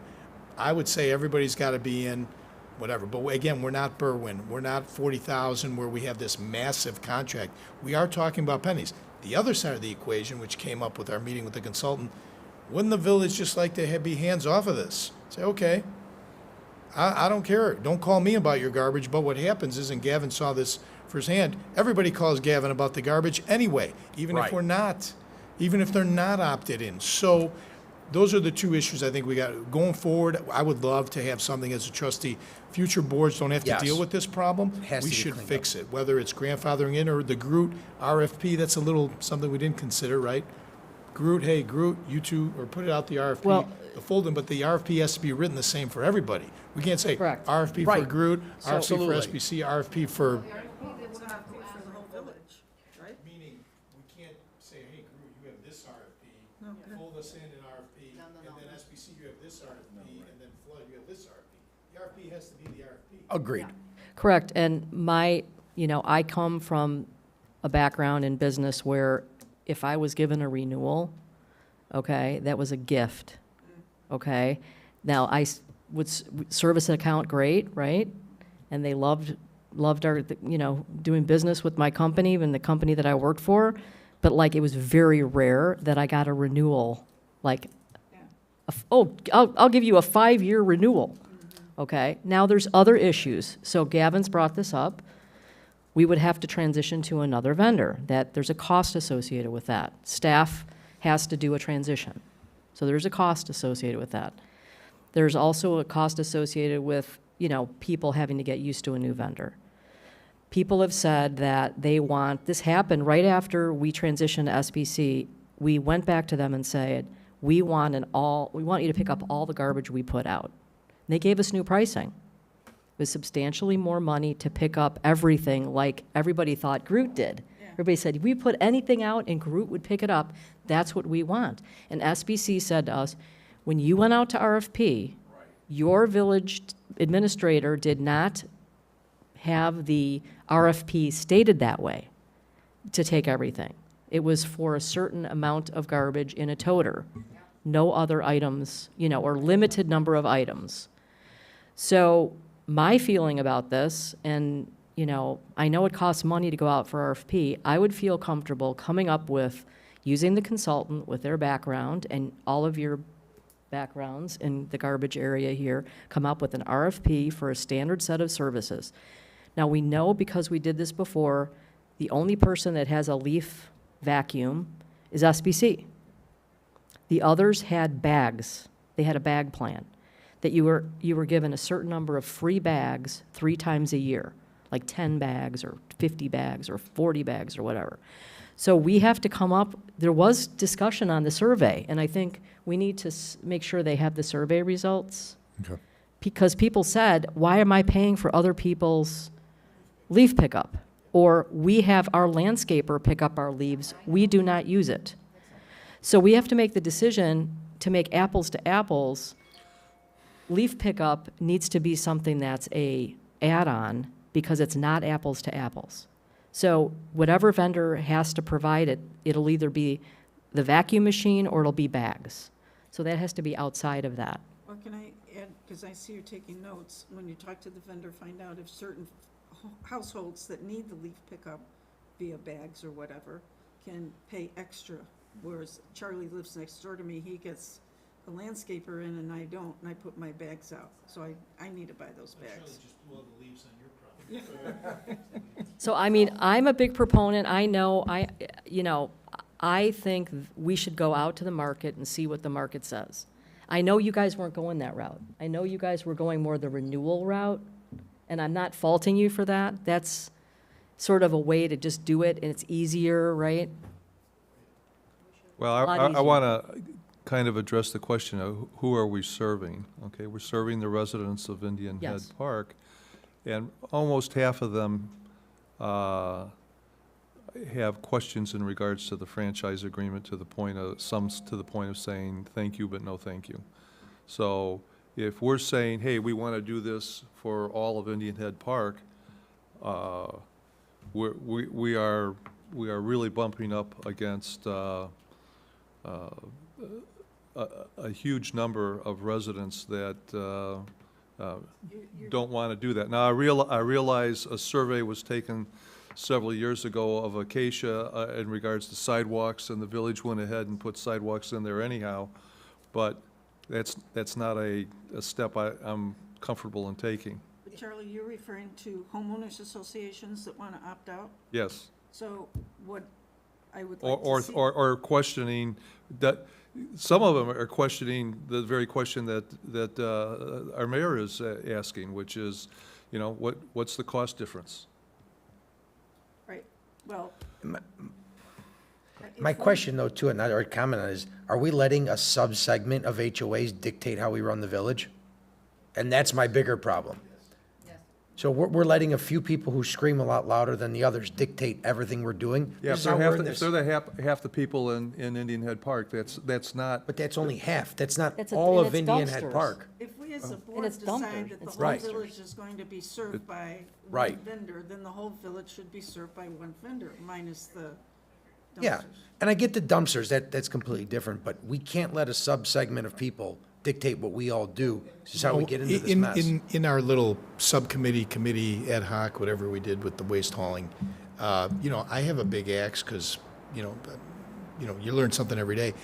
You know, we're on Friday, Charlie's on Monday, you know, we got trucks ripping through, and Charlie made the point, the dumpsters do get picked up. There's garbage trucks ripping through Indian Head Park mostly every day except Sunday because of the haulers and the dumpsters, whatever. So, you know, kind of that argument, I thought, well, we don't want them running through here, especially with Wolf Road and all Well, the other issues we it have. wasn't Monday, but the homeowners requested it. Yeah. Originally, we said, we don't want trucks in the village again, and they said, no, we want Monday. So then that happened. So then, once again, we're back to the sub-segment of people dictating what we do. Back to crafting the RFP, because I do think, again, it is the more difficult route, but it is probably the correct route going forward to leave the board beyond reproach. But the issue we have this octopus RFP, because we have these carve-outs and force in and force out, which I have no problem with the RFP, but We're not going to have any more carve-outs, that's what we're saying. Yeah. There's no more is that what carve-outs. we're saying? Well, I think we need to have a meeting with the HOAs ourselves. We need to have a meeting with the HOAs ourselves. I want them here, and I want to talk to them about what they want us to do and what we should be doing moving forward. I don't want like this to be an indirect discussion anymore. Well, I mean, I think we have a trustee that's pretty much in line with those HOAs. Let's have the meeting. I have never talked to the HOAs myself. I don't know if Gavin has. Right. I have. Charlie knows exactly. No, what I he's know, saying. but I want them here to just make this decision together. From Phil's perspective, from the consultant's perspective, the You're a president of an HOA. I am indeed. Yes, so to me, that's not, we need to have someone dealing with this that's not a president of an HOA. And, You gotta be and quiet. Right. further, Right, I Correct. completely different views on this. correct. no, I know. I know. So I'm just saying, I'm we just can't pulling your have, leg. you know, can we, in the meantime, can we get an opinion from a lawyer about an ordinance that states that as of whatever date, from that moment forward, everybody has to go through the one, and then, That would be the franchise agreement. no, That's- I know, but independent of that, if we end up with the original carve-out anyway, right, then it's just, We wasted our time. we're wasting our time. So we want, let's say that the one that answers is Groot, and Groot ends up folding in the other part. Oh, that's great, but what if SBC answers, and we're unable to make the other people break their contract, if we already have the ordinance in place saying that on September 1st of 2027, will, from that moment forward, the whole town will have to be under one. I mean, this has to happen in LaGrange. They just went to Flood Brothers And they have a bunch of HOAs there. Yeah. It's not like we're some unique Yeah. thing, Well, LaGrange right? is 4 or 5 times the size. No, I know, but they still have, you know, We have to create an But gotta that, but be a that's precedent, right? part of the detail that Gavin's gonna need as you look at an RFP. So if you're looking at those condos or those high-rises that have the haulers, the dumpsters, they don't necessarily get picked up one day a week. Sometimes they're picked up 2 and 3 days a week. One of them's picked up, I think, 4 or 5 days a week. And that's what their expectation is, and that may have to do, I don't know for sure, but may have to do with a limitation in terms of the size of the dumpsters compared to the number of units that are filling them up. And so if they have 1 or 2 dumpsters, and that maybe needs to be picked up every day, as opposed to another high-rise that might have 3 or 4 dumpsters laid out there, and they only need to be picked up once or twice a week. So that's a level of definition that if you're going to put an RFP together, you're going to need to know. That's one of the things. right, but the On- waste on haulers the- deal with this all the On the time, high-rises, right? though, that is, it's not standard practice to include high-rises and commercial buildings in a franchise agreement. That's a whole separate, it would Right. be It'd single-family single-family and townhomes. And single-family homes. Keep in mind, too, that we're on an extension right now. This isn't going to happen overnight, so you Right. gotta And keep that in mind, But we too. can We're- also extend it. Yeah, we can further. extend again. I'm just saying, I wanted to put that out there. It's not something that's going to happen in a No. day. The other problem is considering we're in an extension, gives them back more leverage in this negotiation, because they know we're already out of contract and we're in an extension. And the more we continue to extend, the less negotiating power we have with any of these companies, or specifically the Well, no, one I we're think with now. The way the clause is written, we're fine extending. I don't have a worry about that. What's your understanding of the next steps? Well, I'm not sure, at one point, I thought I was hearing that, let's do a franchise agreement the way it should have been done in the first place, which is include every single-family and townhome, regardless of whether they're in an HOA or not. Yes. Then I heard we should talk to the HOAs first. So I what's think, your direction? I think we should do the RFP. I think we should work with the consultant to do the RFP. I definitely heard that. And I think that we should understand what is the actual value of this contract in the different areas of services. And then I think that it would be a good idea, if we don't care about the dumpsters, then that's most of the HOAs, except for the townhomes. So Acacia and, what is there, 5 townhomes? Acacia, Indian HOAs. Ridge, Chestnut. And I think we should understand, what is their current status? Are they currently under contract? What is their current status? And I'm sure you know all that already. So we need to have a little matrix of which ones are these, how many units, and I don't think that that's going to be that difficult to create. I agree with your point.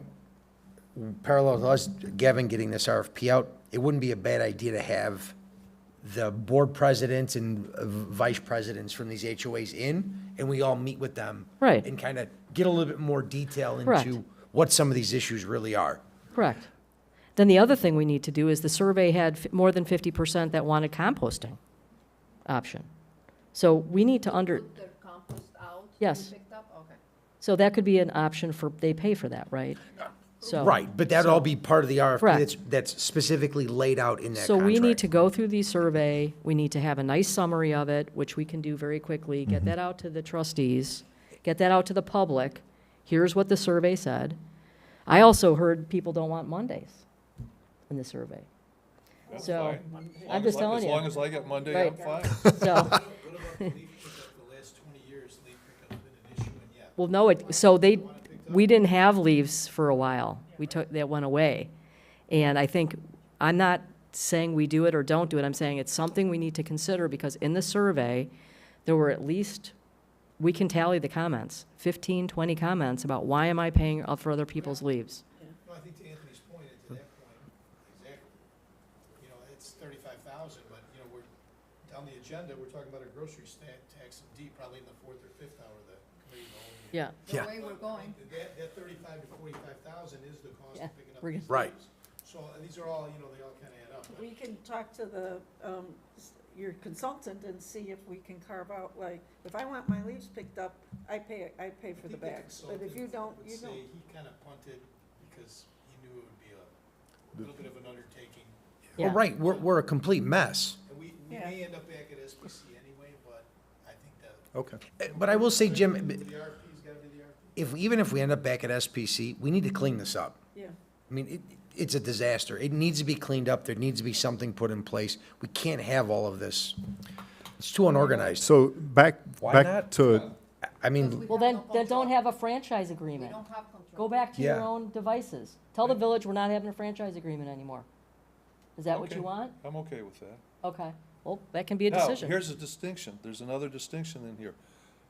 SBC bills individual residents, okay?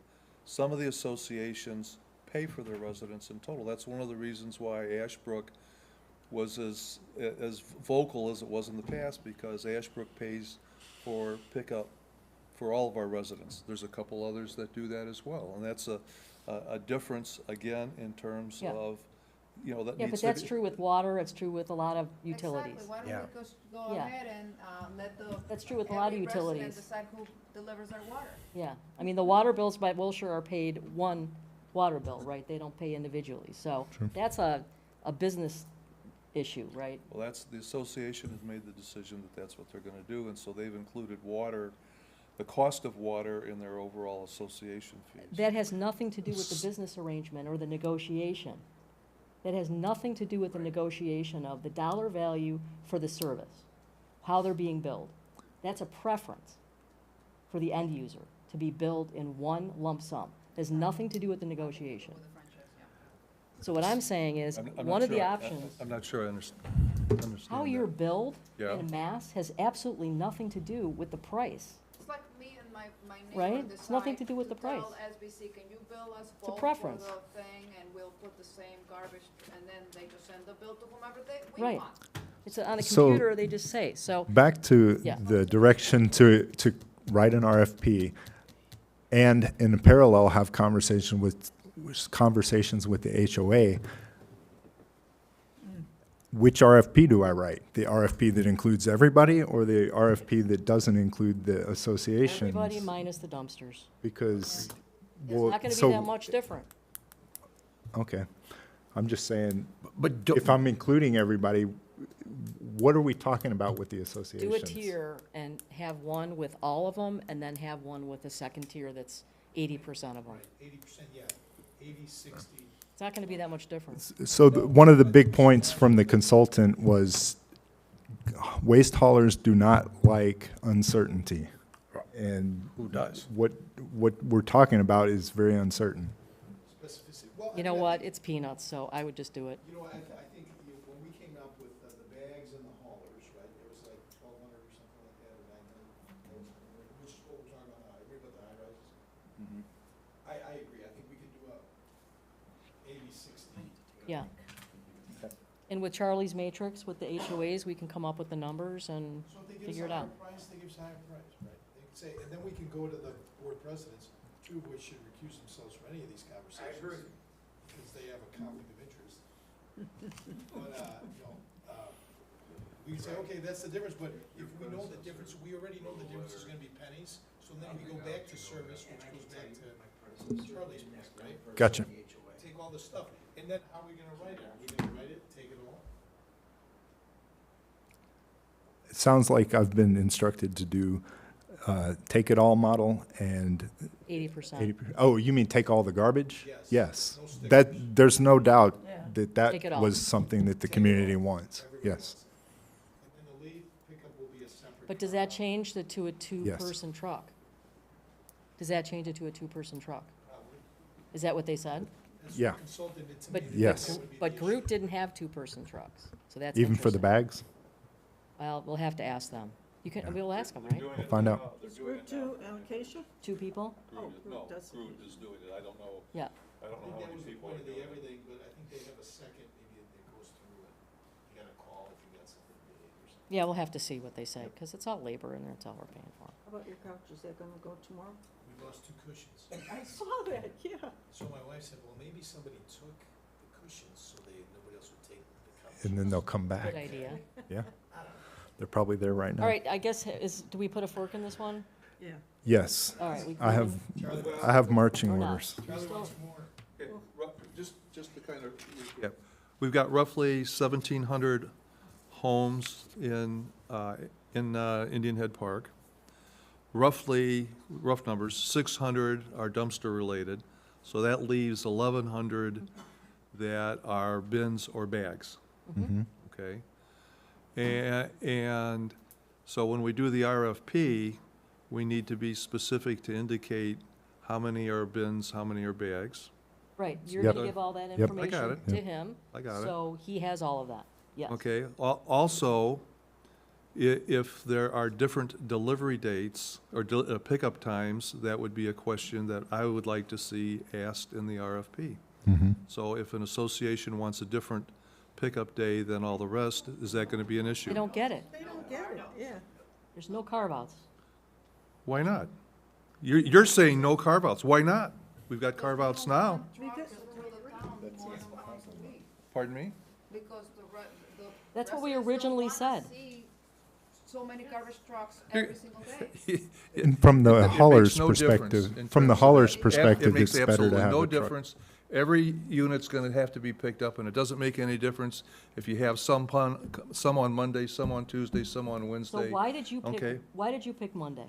Well, that's up to, Because of that's up to, landscaping. that's up to Because you had aspect. landscapers coming on Friday, Yeah, right? yeah. Well, that's not what we're doing. Yeah. All right, we're not doing It that. does make a difference because the companies themselves plan their pickups with the other communities, and they wanna come only once on the day that they can send their drivers. So the guys from SBC. Well, now you're making a decision on their part, but No, not on their part. That's what yes, you they are, do. because, That's what because, they S- told me. because SBC is able to do that.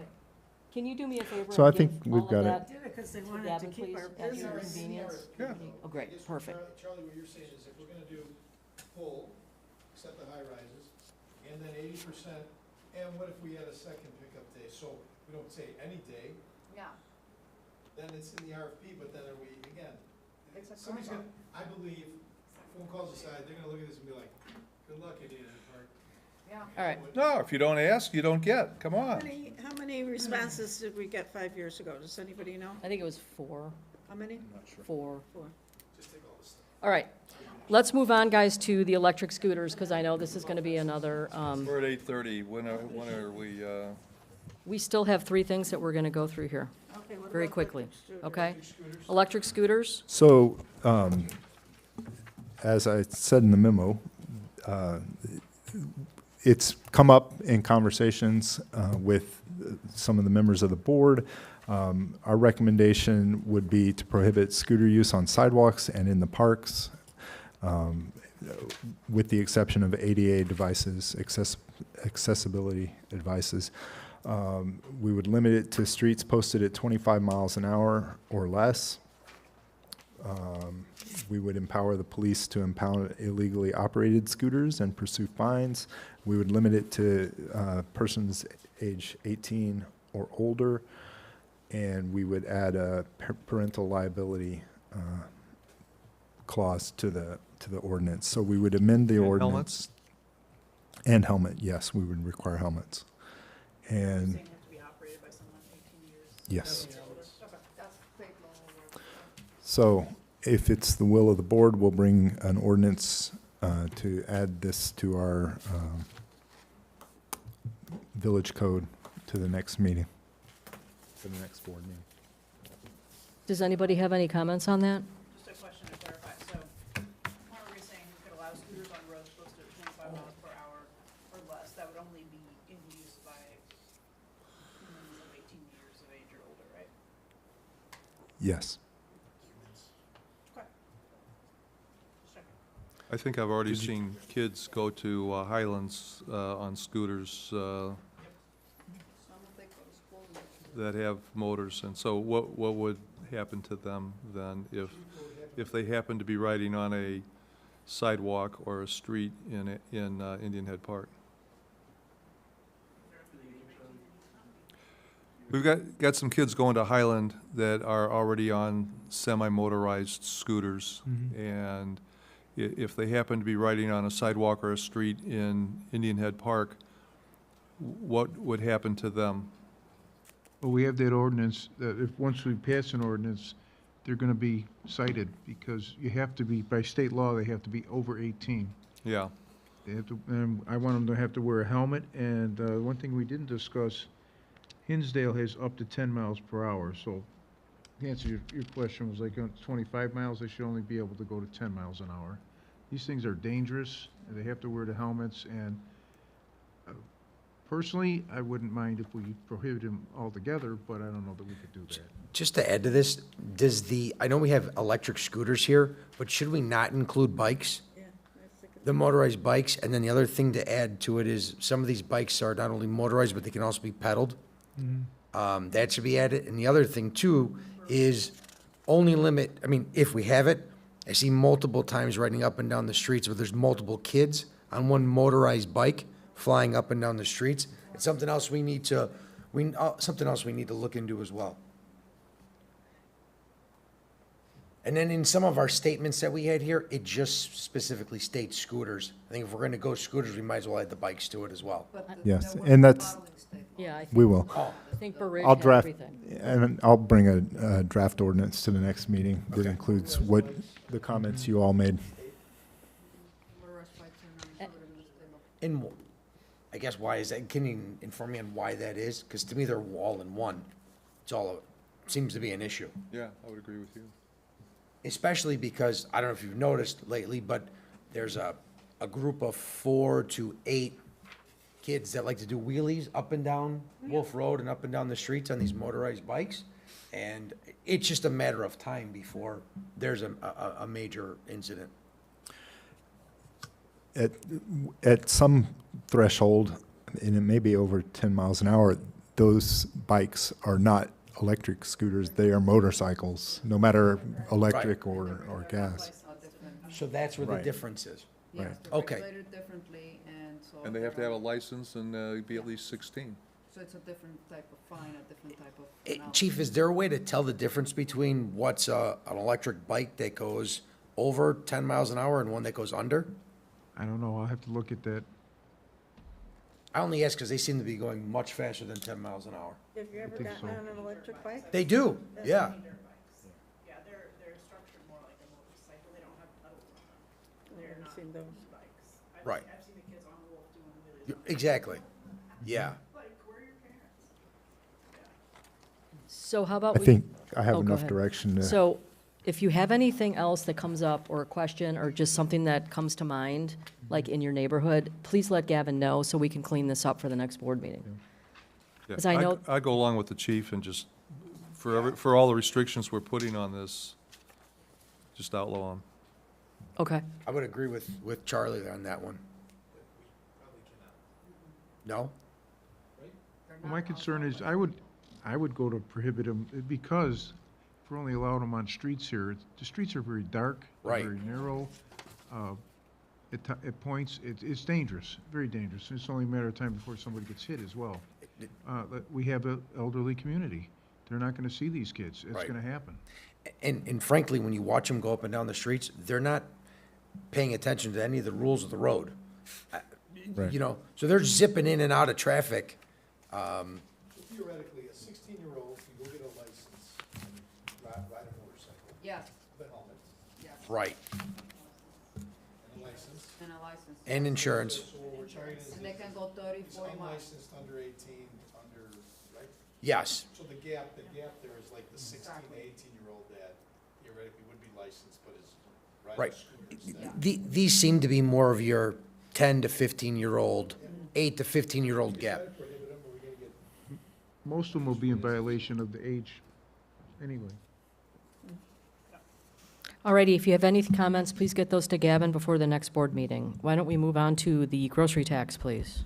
So the statewide grocery tax is expiring 12/31/2025. We, like 105 municipalities before us, could adopt a local 1% grocery tax. As I said in the memo, if we don't adopt this, we would lose approximately 35 to $45,000 annually. My recommendation is that we adopt the local tax by October 1st to preserve that revenue. Where does it affect what groceries? So Walgreens, no, not Tony's, they're in Countryside. Is there in Countryside? Yeah. They ought to be here, but, Yeah. Let's not get back so to that. Walgreens, 7-Eleven, Oak Pantry. Just a quick, That's it, just from those three, we get $35,000? Yeah. hey, Gavin, just a question. Now that Oak Pantry has almost a full restaurant inside there, Yes.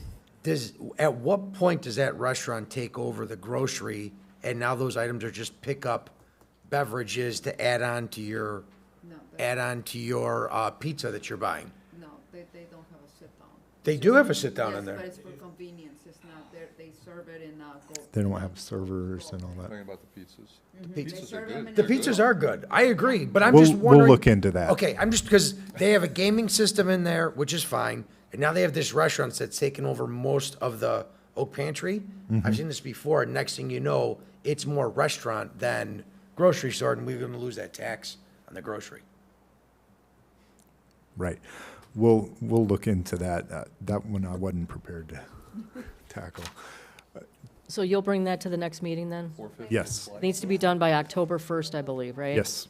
That has a time constraint. Is everybody in agreement then for, okay.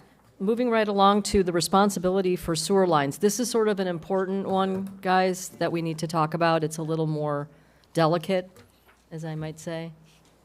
Yeah. But it's not time sensitive. Joe, do you want to talk a little bit about the background on this one? Sure. In my years of doing this, most communities, your lateral sewer line from your house to the main is the responsibility of the homeowner. That includes the line all the way to the tap, including the tap on the main. In our town, it's very wishy-washy where we stand on that. It's if it's in the right of way, then it falls on the village. Matter of fact, today I had a meeting with directors in surrounding communities, and Gavin and I have had conversations about it before. He did some research as well, and I would say 90 to 95% of communities go by this ordinance or rule that the homeowner is responsible for the lateral all the way to the main, including the tap. So since I've been here, I've had already one that I've had to repair on our dime that, you know, in my opinion, if it's a service line that is for the house, it should be on the homeowner to maintain that line, whether it be in the right of way or in their front yard. It's still their line to take their sewer water to the main. We maintain our mains, and that's our responsibility, but the homeowner should take responsibility for their lateral coming from their house to the main. That's what I've noticed to be the industry standard. So do we have the language that you're going to send to us before the meeting so we can take a look at it? Yes, we'll have a draft ordinance. Okay. Couple questions on that. Yeah. How do you determine who caused the leak, whether it's water or the sanitary sewer system?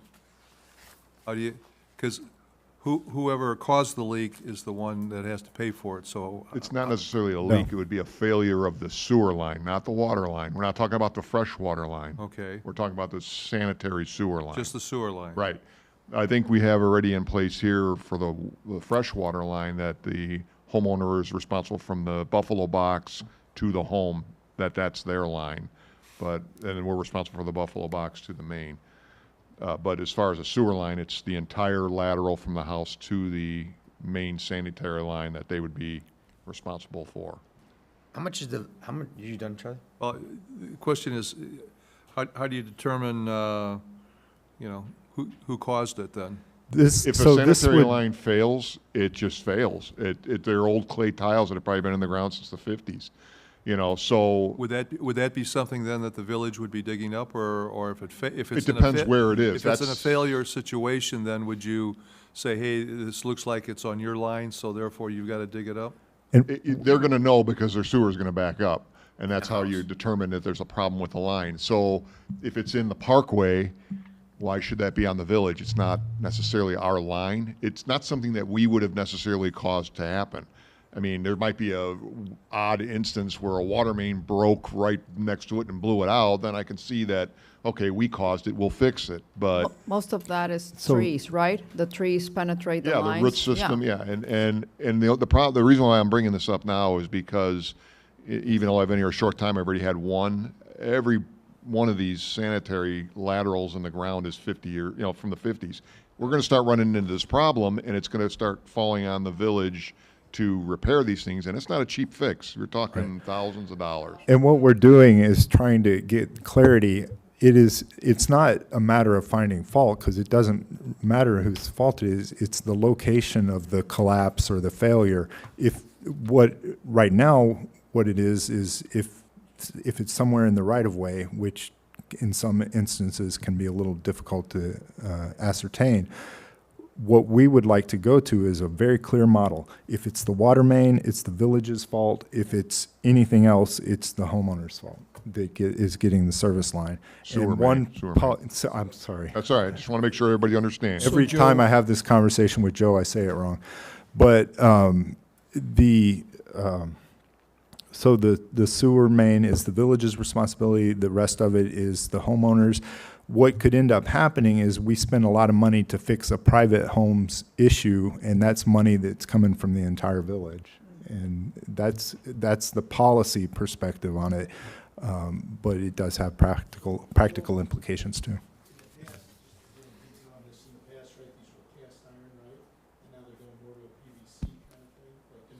You talking about the sanitary line?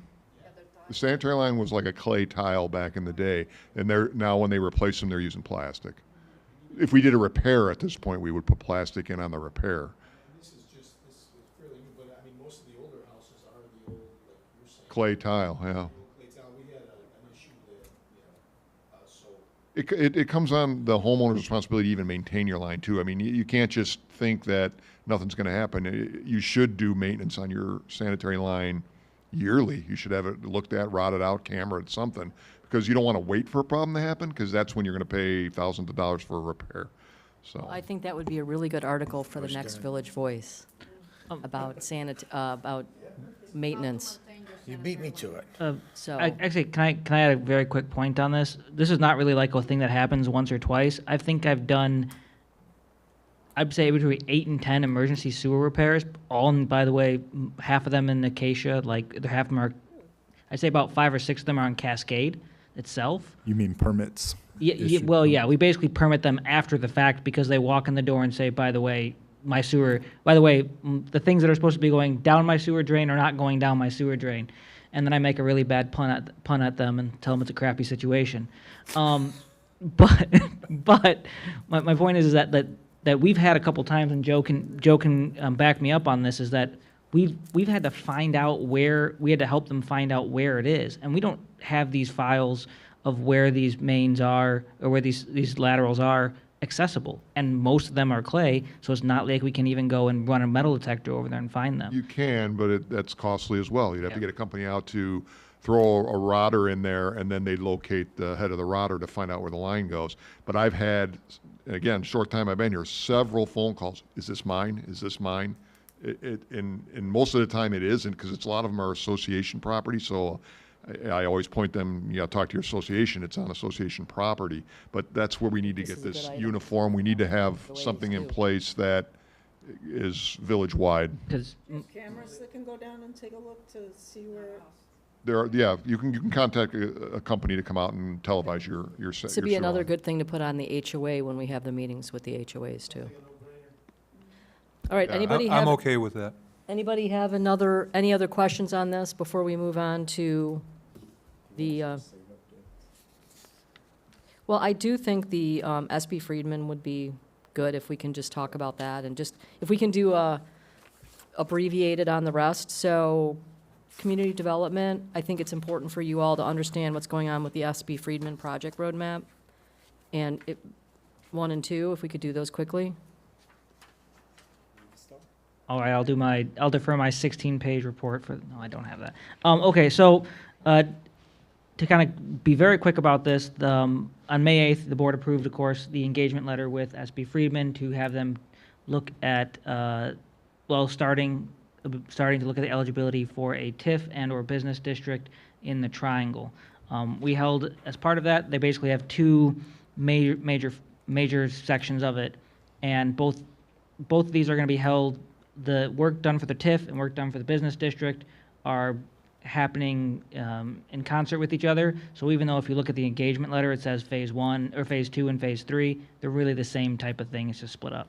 But there's two parts of it. There's eligibility, basically an eligibility analysis, and then creating the documents if it's eligible.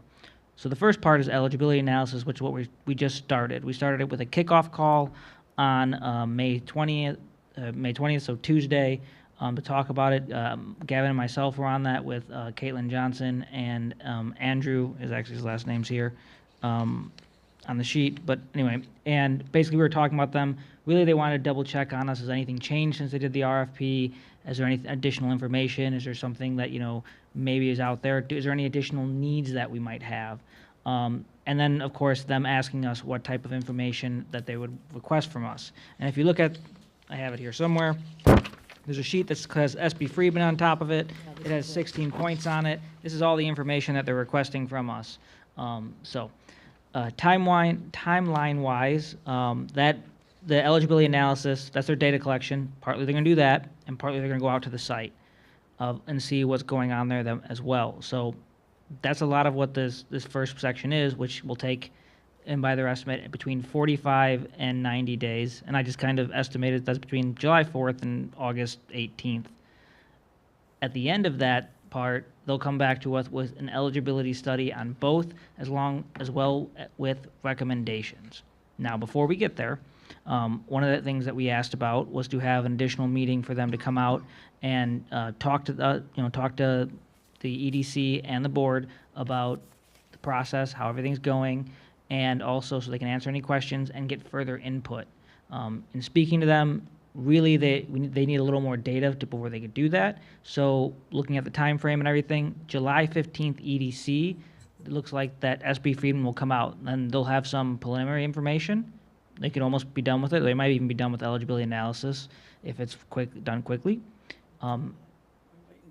Yep, and as Eileen just said, the board's invited, and of course all the community. So that'll be the next big moment to come out, to look at it, to give the information, ask questions on them from the people who do this every single day, and then also put input in. Because one of the things they're going to do is when they get to eligibility, if it's eligible, is then they're going to start looking at both how much we could have in potential growth and budget, and also what we can do and what our best tasks are to get the objectives done. So that will be another part at the end, not the July 15th meeting, unless they're nearly done at that point. But that'll be that. Well, that will be that part. And then from there, if the board decides to continue to go, another 90 to 150 days, they say, about that. And that's really just the public approval process. It's drafting all the documents, getting all the ducks in a row, making sure everything's legal and all that, and then it's coming to public hearings and joint review boards and a lot of public input, so that's why that process takes a little bit longer. So that's a very quick overview. If you want a very detailed overview, feel free to look at the engagement letter that was in the May 8th. There's that. And it'll be July 15th. The July 15th EDC will send that out repeatedly as well. Zoning code update, quick. The zoning code update. So our consultant has been going through the zoning code. A couple weeks ago, they provided us a very big, in-depth overview of some structural changes they're looking at. They're doing a lot of good things like streamlining it, making a land use map, making it much easier to read, making all the terms and definitions match, and reducing the number of zoning districts we have, because right now we have empty zoning districts. We don't have a B1, we don't have a B2, we don't have an open land one. So kind of consolidating them, refocusing them, but making them less specific. For instance, you don't need to know that you can be a furrier in the B3. You just need to know what types of businesses you can have there and what types of businesses you don't want to have there. The bigger change that they're gonna ask us to look at, and I'm going to be presenting to the board the information here shortly, not tonight, I mean by email, by the way, is that they're looking at making the decisions streamlining the administrative aspect of it. Right now, a lot of our decisions always go to the plan commission, always go to the board level, whereas best practice now is to basically almost right-size where those decisions are being made. So empowering administrative staff a little bit more, empowering the plan commission more to make final decisions. Like right now, we don't make final decisions except on very small things. Of course, at the same time, there'll always be an appeal process. You can always appeal all the way up. So it's just basically making it a little more easier to streamline things when you don't necessarily need to have it. One of the examples given is if someone needs an extra 3.5 feet to build a building, staff could be empowered to do that, 3.5 feet or 6 inches or whatever it is, because it's not a very big change. But right now, you'd have to go all the way to the board to get 3.5 feet, and that's actually something someone on Arrowhead Trail had to do. So that's a zoning update for right now. And then have you been feeding those changes to somebody like Danielle, that's the trustee for planning and zoning, or do you guys know, and Jim, do you guys know all about all that?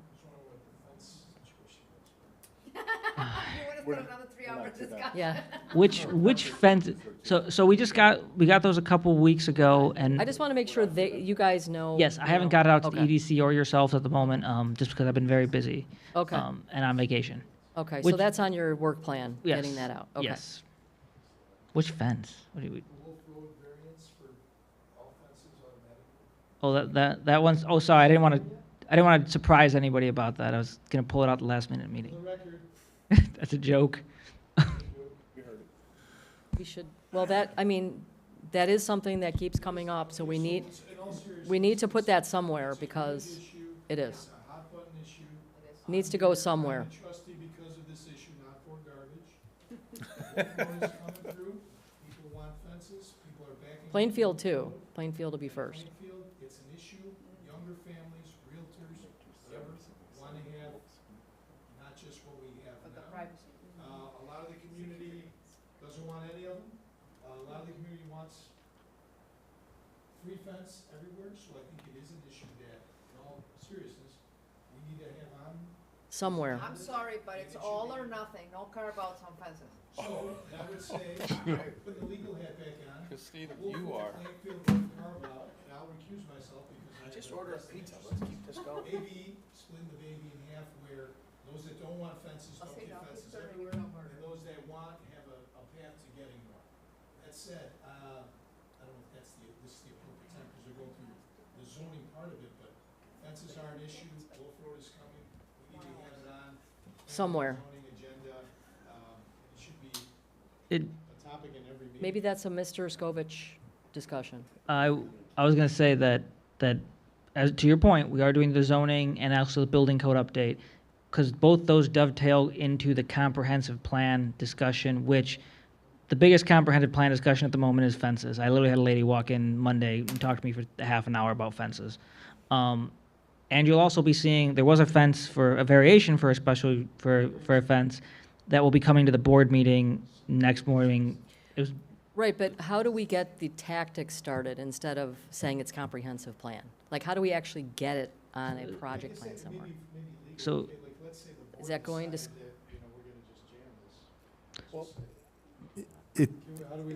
It comes down to, rather than doing a patchwork quilt approach like we did with waste hauling, that's why you do a comprehensive plan, so that you're not deciding, okay, we're going to talk about fences today, next week we're going to All talk right. about signs. so will you and- tell us when, it'll how be, we could do that? it'll be coming sooner rather Okay. than later. Good. It'll That's be what I here was- before Wolf Road gets Wow. redone.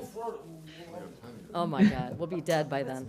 All right, guys, let's move on to Public Works. Joe, you already gave us the chlorine pump, we know all about that. Is there anything else in the pump house that we need to talk about? The roof, the new roof. Okay. Yeah, I don't know if you saw, there's a task order for the chlorine that's coming Yeah. across. That's going to be on the next board meeting, right? So is the roof, right? No, the roof we're just getting quotes on right now. Oh, okay. So I got a couple of quotes on my own, but then this company, the Garland Company, contacted me, and they do like a purchasing co-op, like, almost like you do for you buying a new vehicle. So they're gonna get me like three quotes, and obviously the one thing that we're definitely wanting is prevailing wage. So, I met with him today, so I should have some quotes on that, so we can move forward with that. And then the second issue on here was the forestry management plan. I've been working with Thomas Brennan. He's been very helpful with everything. We're working on the grant things for the tree planting. We have a check-in coming up before June 15th to discuss our progress. Quickly, the progress we've had is Thomas and I went out and we picked 25 spots. We're working on getting a nursery to purchase from. We have a couple different nurseries in play, but we're moving forward. And then when will you share the spots? And are they single-family or are they HOAs? Most of it was Old Town and 45 acres. Okay, And he was going to put them in a map and have something for me, so when I have that, I'll get it to you. okay, great. Police, chief, staffing? As far as staffing, we put out a posting for lateral officers. We've got some good responses. I also talked to the Training and Standards Board. There's a couple of officers that don't have 2 years on, but they said that as long as they are not in the academy, that we can pursue them. A couple of them come highly recommended. I've gotten phone calls on them that they're really good, squared away people. So we want to get the interview process, background process going. We're still working off the current list as well. It's still active and it's still producing people with interest, but we'll be in discussion about having another test by the end of the year. I don't think it's an emergency because we're getting some lateral requests. As far as the video cameras, Flock has to meet some requirements before we move further. There's a couple of location changes as well as some billing that we have to finalize, and after that, we'll get the product, we'll get it going. So at the next board meeting, we'll show you the locations for the new video cameras that we are proposing, and then the cost associated with that, and then the true up on the billing errors that we found from the ALPR cameras. On the laterals, do you need the police and the Fire and Police Commission to do a new list for the laterals? Interviews, I mean? Yeah, once we, what I want to do is once we close the Bunch? timeframe, then we're Okay. going to talk to them about, So when are you closing that date? What's the date for I got to close? check with Chris. Okay. He put the posting out, but it's soon. And then once we get the officers, we want to do some backgrounds, because before we do any interviews, we want to make sure that we're not going to waste Yep, Fire okay. and Police Commission's time with it. Once we get who look good, then I want them to be interviewed. Who looks good, not who look good. Who looks good, then we want to get them interviewed. All righty, Gavin, Administration Heritage Center. So the next meeting of the Heritage Center Committee, or Heritage Site Committee, will be the 28th. Is that correct? And we'll be discussing the results of the summary of the survey. Well, I was going to ask you about that before the meeting. Oh. But anyway, we have a draft summary of it. We haven't really gone through with a fine-tooth comb yet, but we will work with the committee on that and look at options for what that could be done with that property in the future. And how many responses did we get? We got, 188, I think it was. no, it was 288. 28, I meant 288, excuse me. Yeah, Get extra ones? close to 300, which is the most we've had on any survey since I've been here. Grants? Grants, I'm still making progress on the outstanding grants from the state and federal governments that we had received. So I gave you a progress report on those. Amy Jo and I have also been meeting. We have met with CMAP, the Chicago Metropolitan Agency on Planning. We've met with our engineers. Joe and I are talking with both Strand Engineering and Thomas Engineering And Michael. about grants that they have available. Amy Jo and I met with Michael Fricano from the West Cook Municipal Conference and about grant opportunities that are out there. We're putting together a roadmap for grants, a grant management plan. I've also been working with Lexapol on some of the post-award work that has to be done for the DCEO grant that is outstanding, but we're going to really lean into our partners at Lexapol and all the other agencies that are grant related, and put together a roadmap and a grant management strategy that will allow us to be prepared for any grants that come up. For example, we just got notice last week from IDOT that they have money that they're trying to give away. So they announced this opportunity on the 13th of May, and the applications are due June 1st.